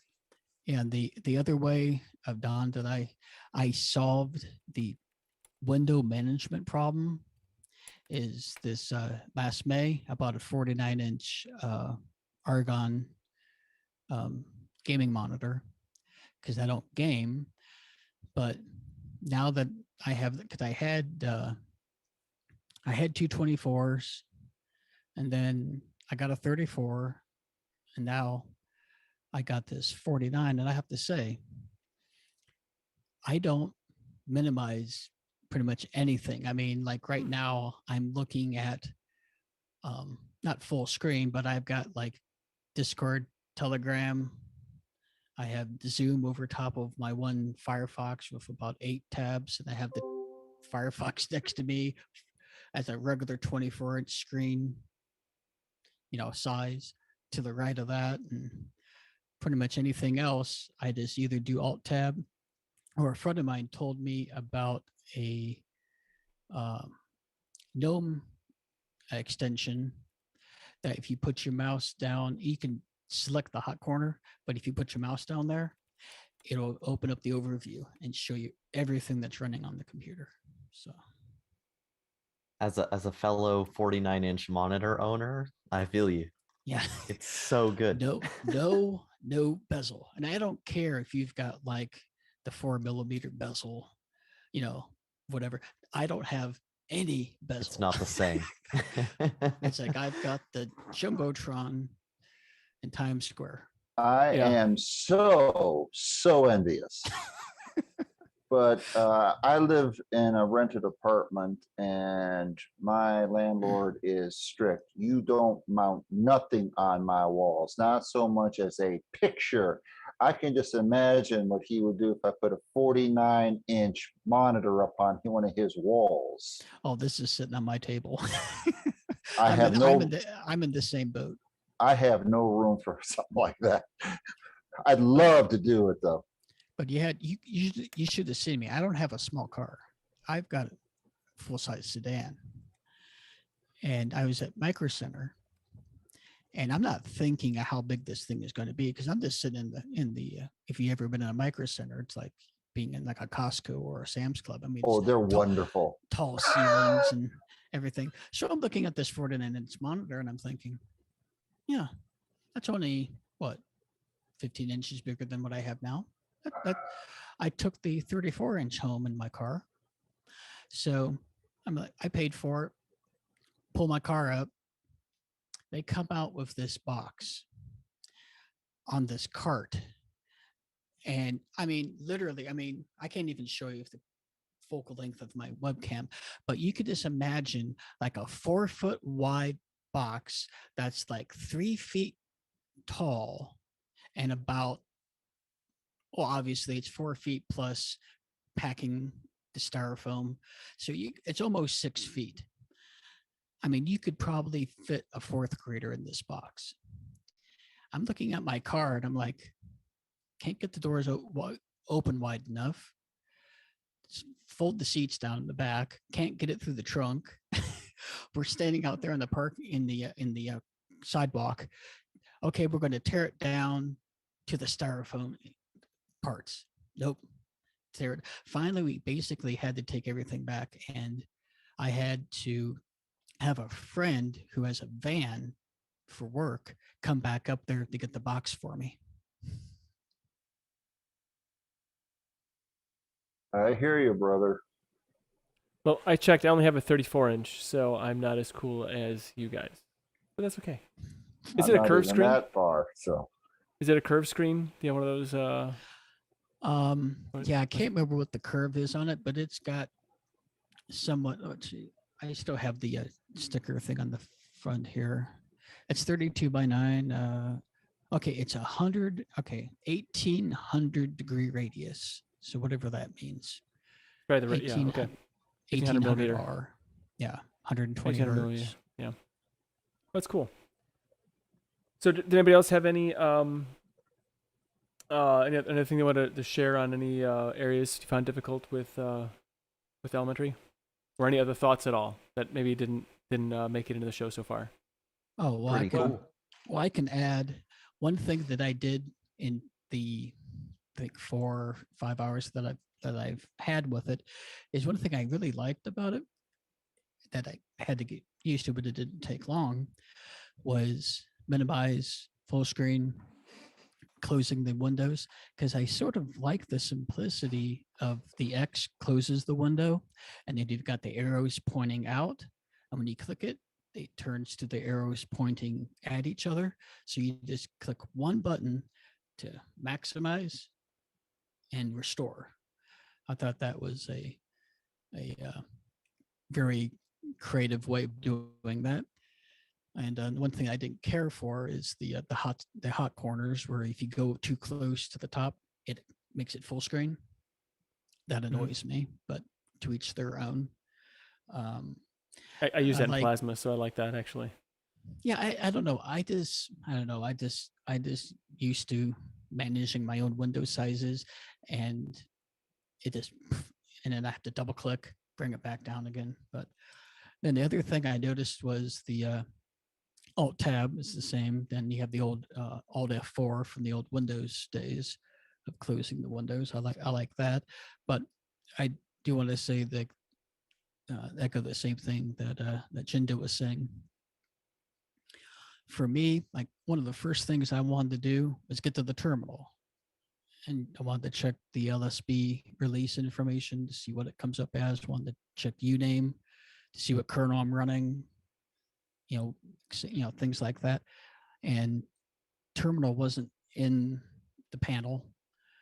had to go to the applications, and I hit the Windows key, and sort of like the i3 type cheat sheet comes up, and I'm like, okay, that's very helpful. I like that idea, but when I press the Windows key, I wanted to do something more useful than that. My ever since they had the blanking on the name, it's what Canonical went to after Ubuntu, No. after GNOME. Oh, My mind's Unity? blank. Yeah, Unity. Yeah. Okay. My mind was blanking on it. Ever since they had the Windows key to open up the launcher, I've done that ever since. And that was what, 2010, 2011. So I'm just used to hitting, and I've even tried to do that in XFCE, which is not the default action either. I have whenever I use XFCE, I have to assign the super key to the whisker menu, because I'm just so used to, and on this in my few hours of using elementary, I haven't really, I mean, I don't know, it's just not my workflow to go up and click on application, find it. But I did find a nice thing where if you go in the upper left-hand corner, you can change the sort so that it makes it a category list or all of it. And you just have to scroll through the list of applications. Other than that, it's pretty nice distro. Cool. We appreciate the input there. Go ahead, Chico. I was gonna say I actually forgot what I was gonna say. Never Oh, mind. good. Yay. Well, I was going to say, I think secretly Rocco's working with elementary. He did get his own way with single click on folders, but he didn't quite get his own way with files. I'm still not fully used to that change. It's like I'm kind of thrown off because I've spent so many years on elementary OS just clicking into stuff, and now like the final click doesn't do it, and I'm like, I have to click again. I'm like, but it kind of like I kind of like it. I think it's a really good compromise between accidentally, opening a file that you really didn't want to open, especially if it's like a file that opens up a big app and a lot of yeah, it's just I think it's a pretty good compromise, and I think it's something that I'll come to really love. It's not too bad, actually. I think it's a pretty good change. There is one thing that is missing that we haven't mentioned. Elementary has no system tray.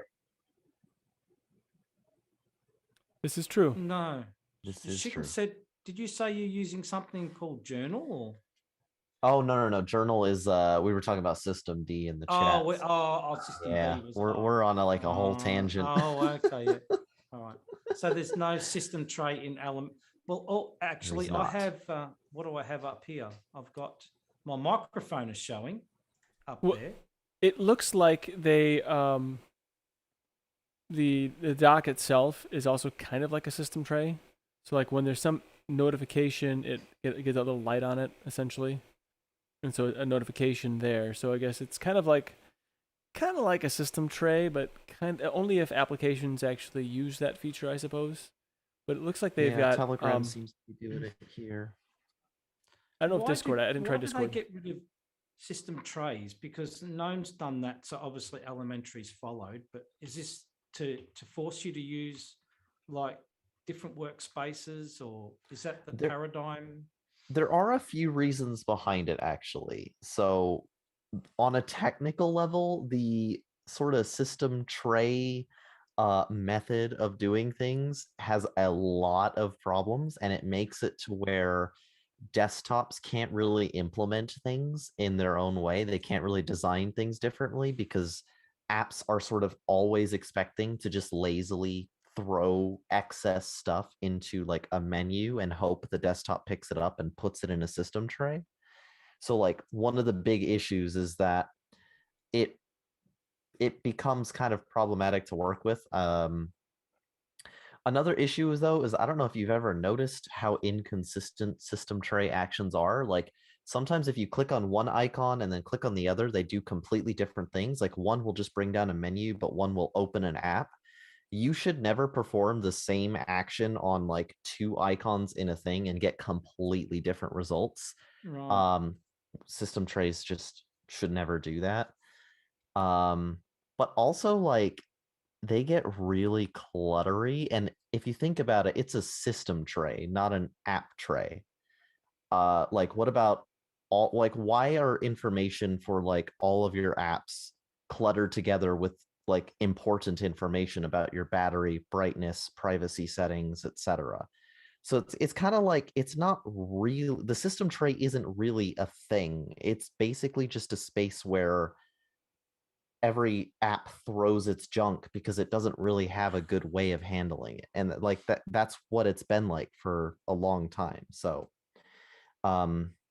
the current solution, I mean, the way that I see that they've done it is that they use the system tray area in Wing Panel really as a way to show you things about the system. So that's why you've got your network stuff up there, your sound stuff, your privacy settings, and your notifications.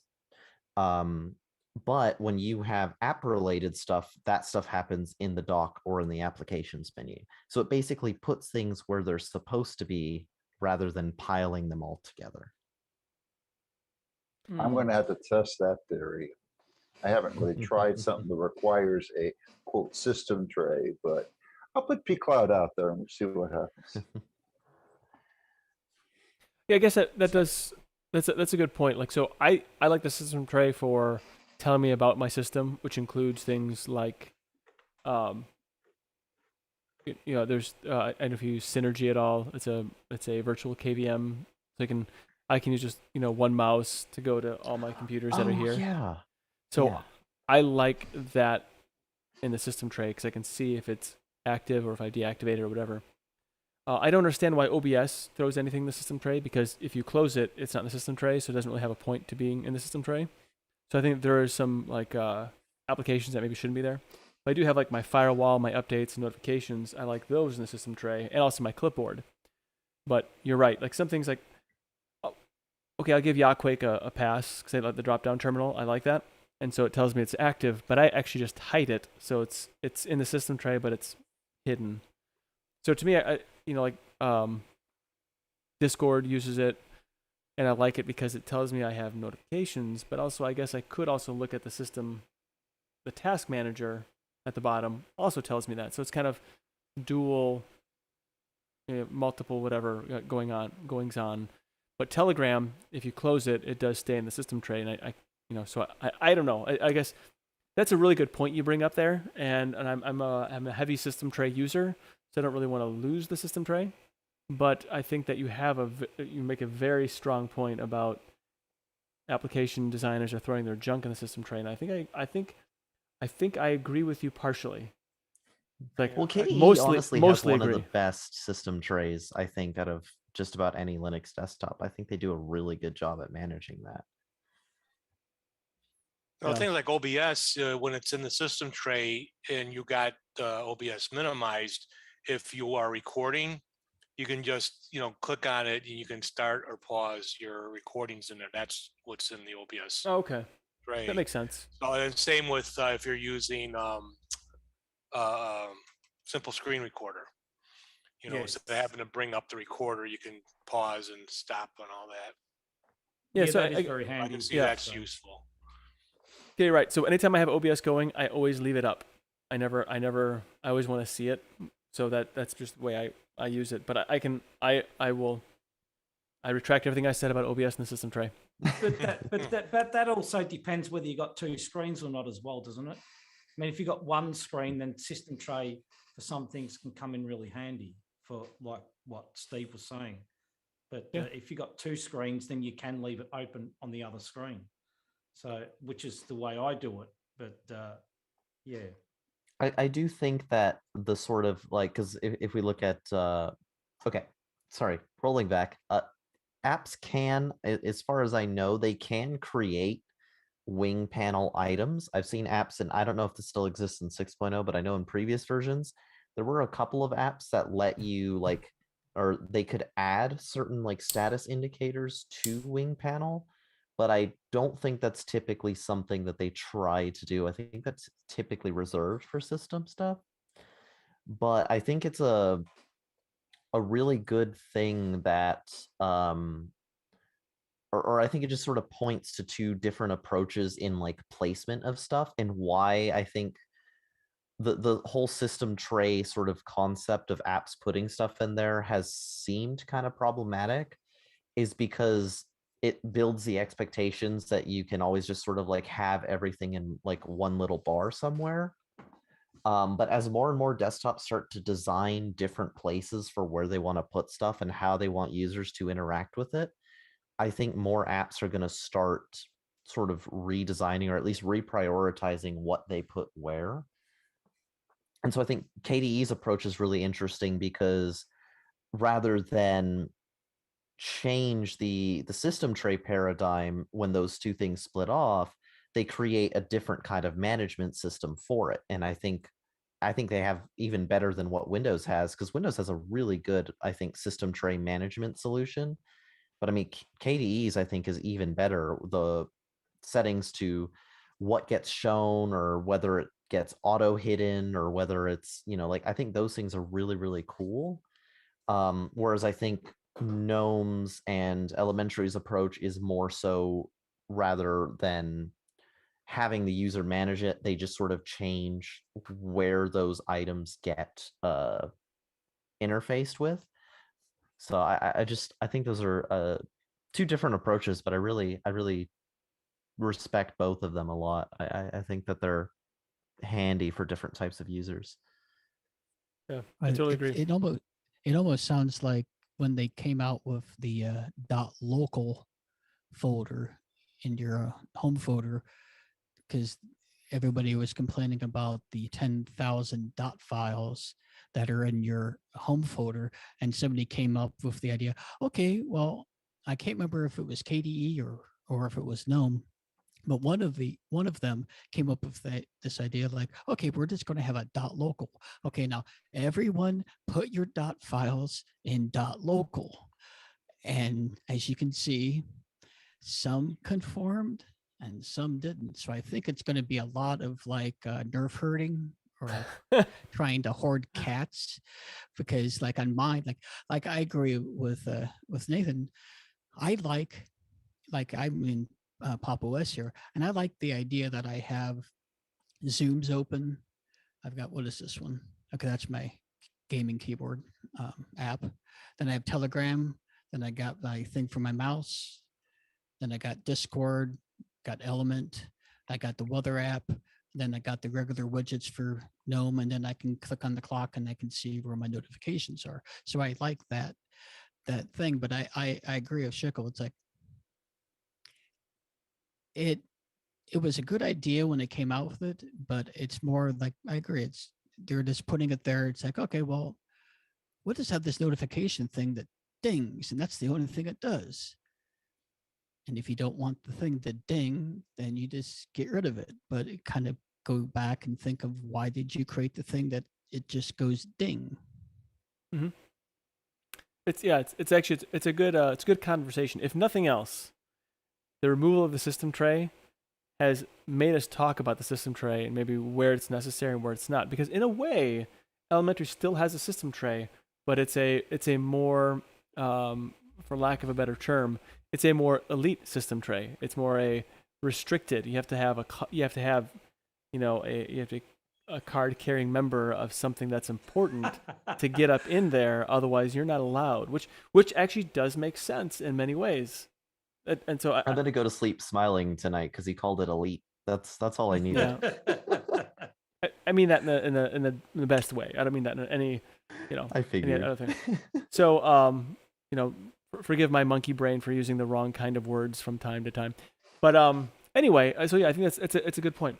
Now we are running out of time here, so I do want to kind of like recap with our Elementary OS exploration, and so some of the high points I just kind of want to hit on Elementary is the basic applications installed for productivity and entertainment are good. Someone did bring up if there was and I almost forgot, an Office application installed by default, and I don't know. I don't remember looking for No. that, so there isn't. There So, isn't. so you can install LibreOffice probably through Flatpak or maybe through some Yeah, method. I've got it running on here. Okay. Did it conform to your theme? I'm just curious. No. Okay. I think it might be a Flatpak issue. I find Snap's do a better job of conforming to themes than Flatpaks do as of late. We can say that Elementary has a very coherent theme on both dark and light varieties. I don't think anyone can disagree with that. I mean, if you can, speak now or forever hold your peace, or not forever. You can speak. You can say again later. I don't care. It's designed. One of the high point for me that I see with Elementary is it's designed to support open source developers directly, like financial support. And I think that really, to me, is the greatest feature of Elementary in my estimation. Any of the apps that are developed for Elementary are well integrated and focused around its features and workflow. So everything just fits if it's designed for Elementary. And Elementary provides a ground-up target for developers, which makes it appealing to create apps. And I just lost myself here. This is something actually you threw in there. So the presence not only for distribution platform, but also for developer kits and libraries and as well as a storefront. So it gives you everything from developer tools to design guides to a storefront to publish. So that's a super high feature. I'm not a professional, so I'm going to screw up. The focus on accessibility and inclusivity, which is crucial for many. And communication from developers is stellar.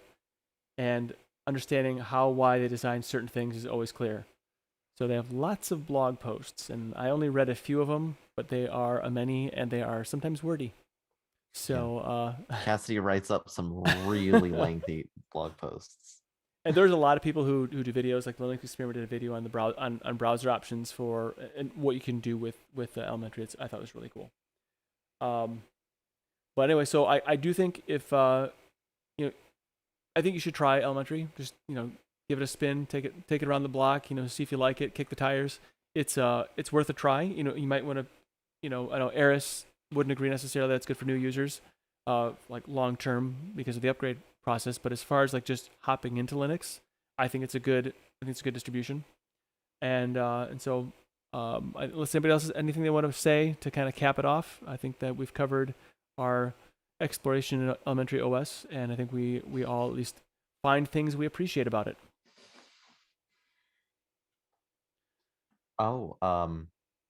I think one of the coolest things with not only the new style sheet, which I just think the new theme looks incredible. Forgive me for calling it a theme. Don't crucify me. But also the accent colors, I think, is a wonderful addition. Yes, I chose green. That's a really cool. Green's my favorite color. Yeah. Well, OpenSUSE. So I thought it was a really nice that you can choose your accent colors as well as light or dark. That is a nice touch.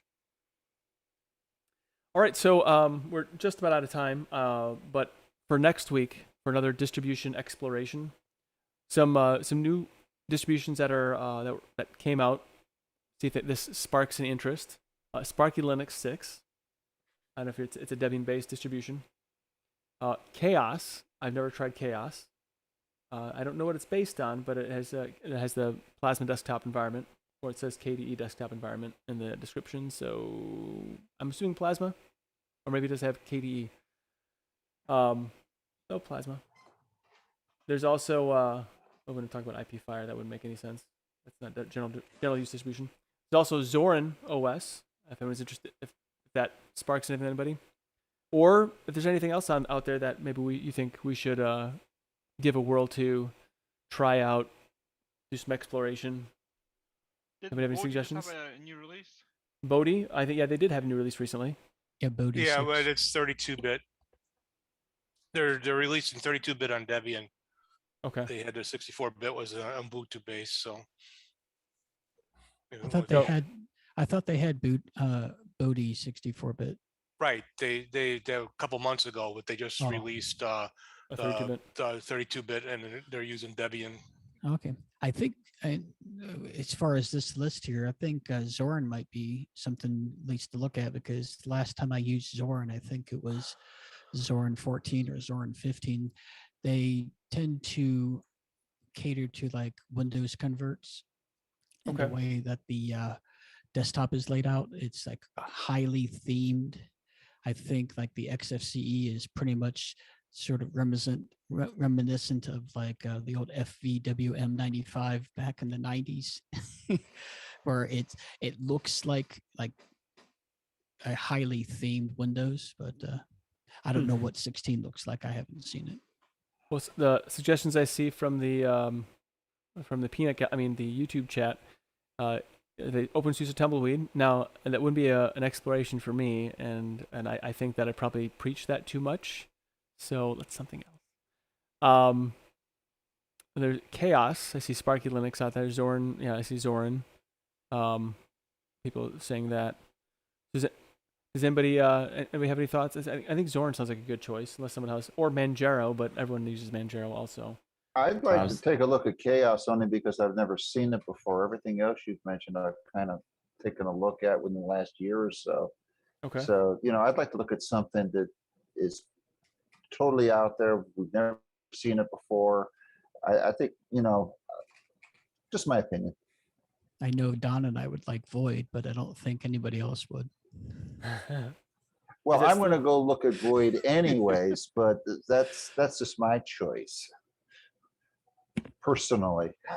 Okay. It looks like Peter, you're saying that Chaos is KDE apps only. So it's like a KDE specific distribution. I remember, but don't quote me. See, so then we could have Don install GNOME on top of it to see how that turns out. I'll pass. All right. Yeah, well, Chaos uses the cap images, right?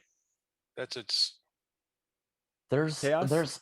I always get them confused because there are two KDE specific distributions, and one of them uses all app images, but then the other one is different because it uses all KDE apps. NixOS or something?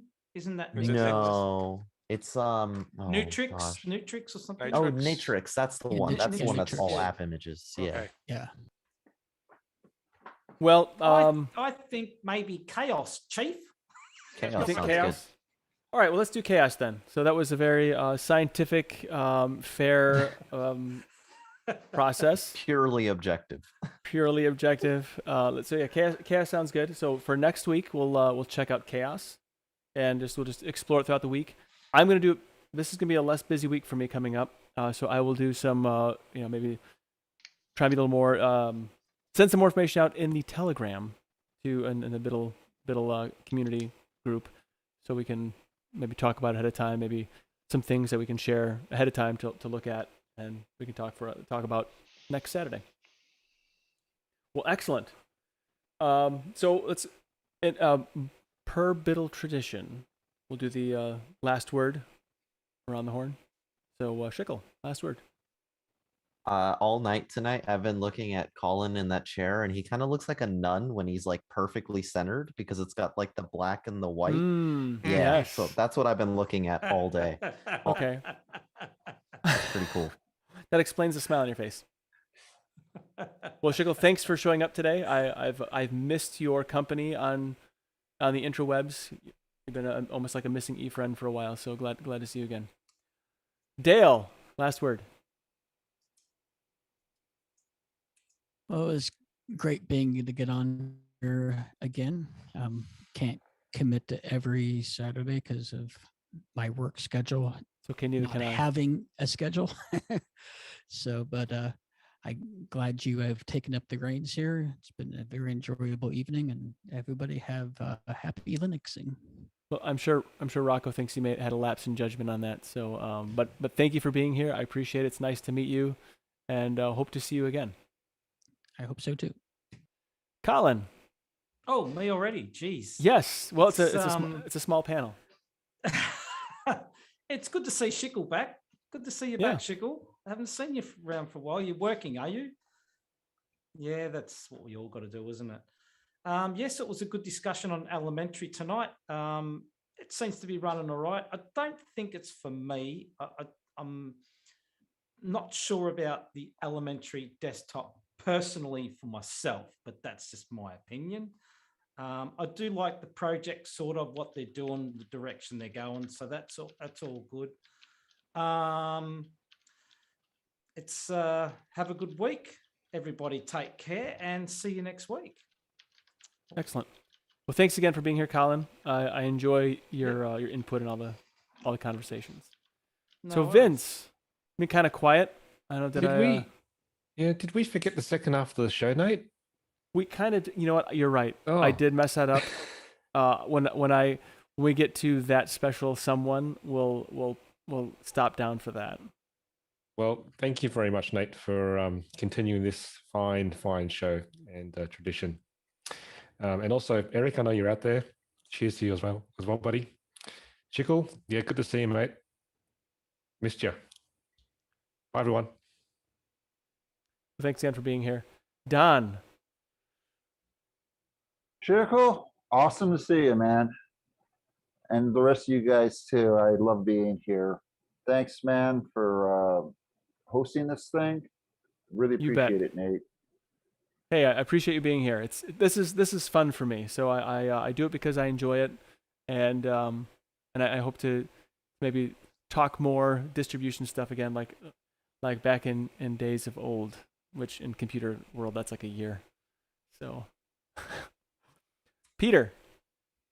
Tomorrow morning, let's all storm Steve's Linux coffee clutch. Let's all go there because that's the place to be too. I think trolling him is a lot of fun. I do agree. One of my favorite things. That way he has to make coffee for us all. Well, thanks for being here, Peter. Steve. Nate.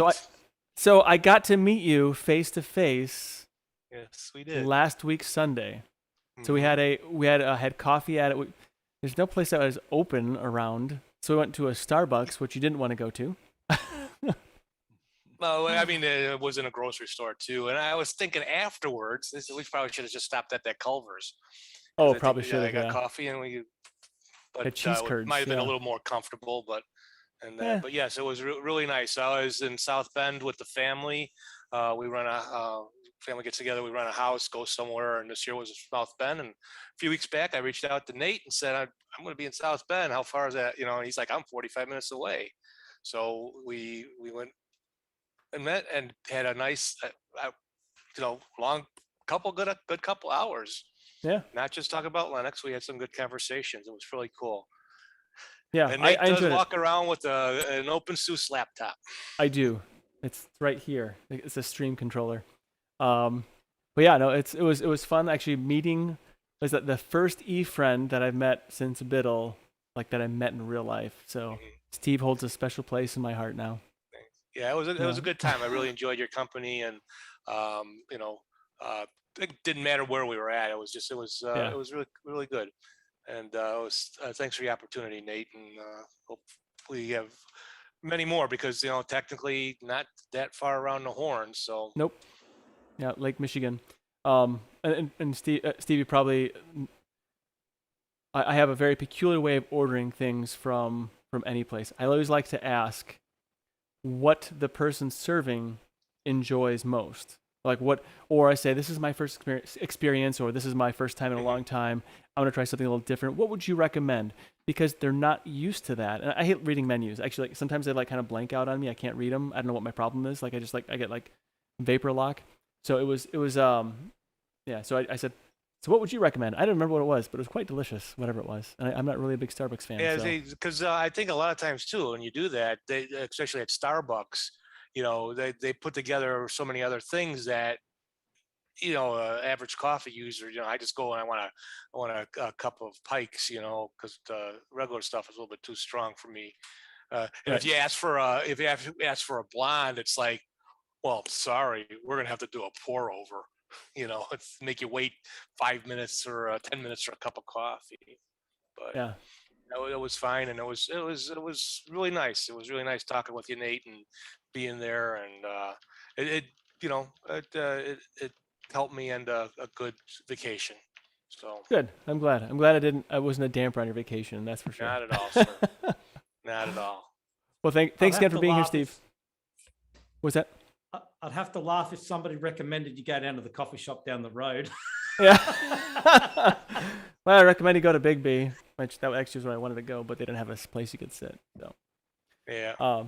yeah, so it was a lot of fun for me. I really enjoyed it, and I probably talked your ear off because that's just who I am. So Yeah, it was good. Yeah. Oh, no, it was a good time. I am what I am. That's all that I am. Jinda, thanks for being here, bud. Oh, thanks for having me, guys. Sorry I was a little late. I had some No worries. technical issues. You know how it is. Yes, I do. Yeah.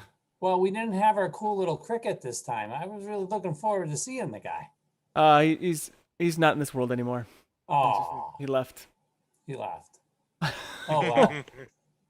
Till next week. Hopefully, I'm not as annoying as the cricket. No, not at all.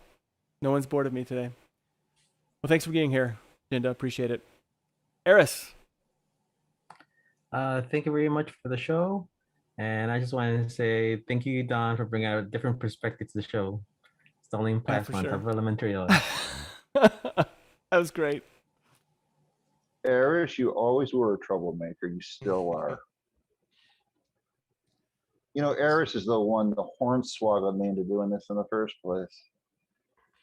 And then Nate hopped on board too to get me to do this. So I don't know. Yeah, I think I twisted your arm just a bit. I think I kept bothering you for that. So I'm glad you finally decided to. Well, Rocco Eris started, then Rocco, then you, Nate. Congratulations. So it took what, 4 years of convincing, but you finally got here. I haven't been involved with Biddle for 4 years, maybe okay. 2. Oh, okay. I was trucking like Dan. I didn't have time to be watching 2 hours of Bill. I was running a truck across country. So yeah, you don't want to watch it when you're driving a truck. It can be tragic. Yeah, it just depends what's going on, whether I'll even listen to anything. You get into some traffic situations and people are cutting you off left and right. They don't treat trucks the same way they treat cars. They treat us much worse. And so you end up having to, watch what's going on and say, well, forget this. I got to focus on what's going on completely. Yeah, depends on the city. It depends on the city and the time of day and what's going on. Totally. Dan, and I could have a long conversation about that stuff. Dale, right? Oh, I'm sure. I'm sorry, I called you Dan. Yeah. But we could trade some horse stories. Oh, I believe it. I'd have to do that one day, but not here. Yeah, it's good for the after show. I would like to drive through Austin blindfolded, but say what? I said there's times where I feel like I want to drive through Austin blindfolded. You gotta put a cattle catch on the front of your truck for that. I don't know. San Antonio is horrible, and so is Atlanta. Oh yeah. I hate both of those. Yeah. Houston, they don't drive fast enough for them to do anything. At least at rush hour. Los Angeles is about the same way. There's so much traffic there. It's stop and go. Anyway. Did Eris say anything yet, or did we cut him off? We cut him off. I already went. Okay. I couldn't tell. I got all confused now because I started about trucking, and then I lost my place in my notes, and then it was just like I lost it from there. So there you go. I got stuck in that paper bag and couldn't get out.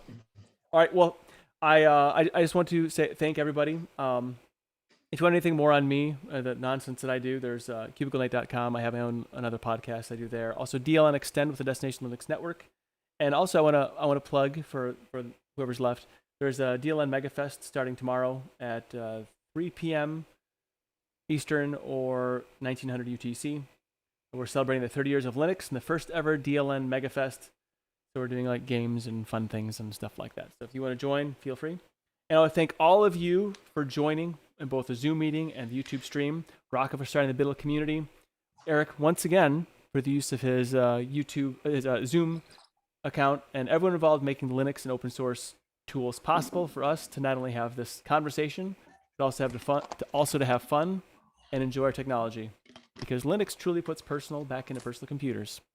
Until next time, see yas. Bye, Bye. everybody. See ya. Bye.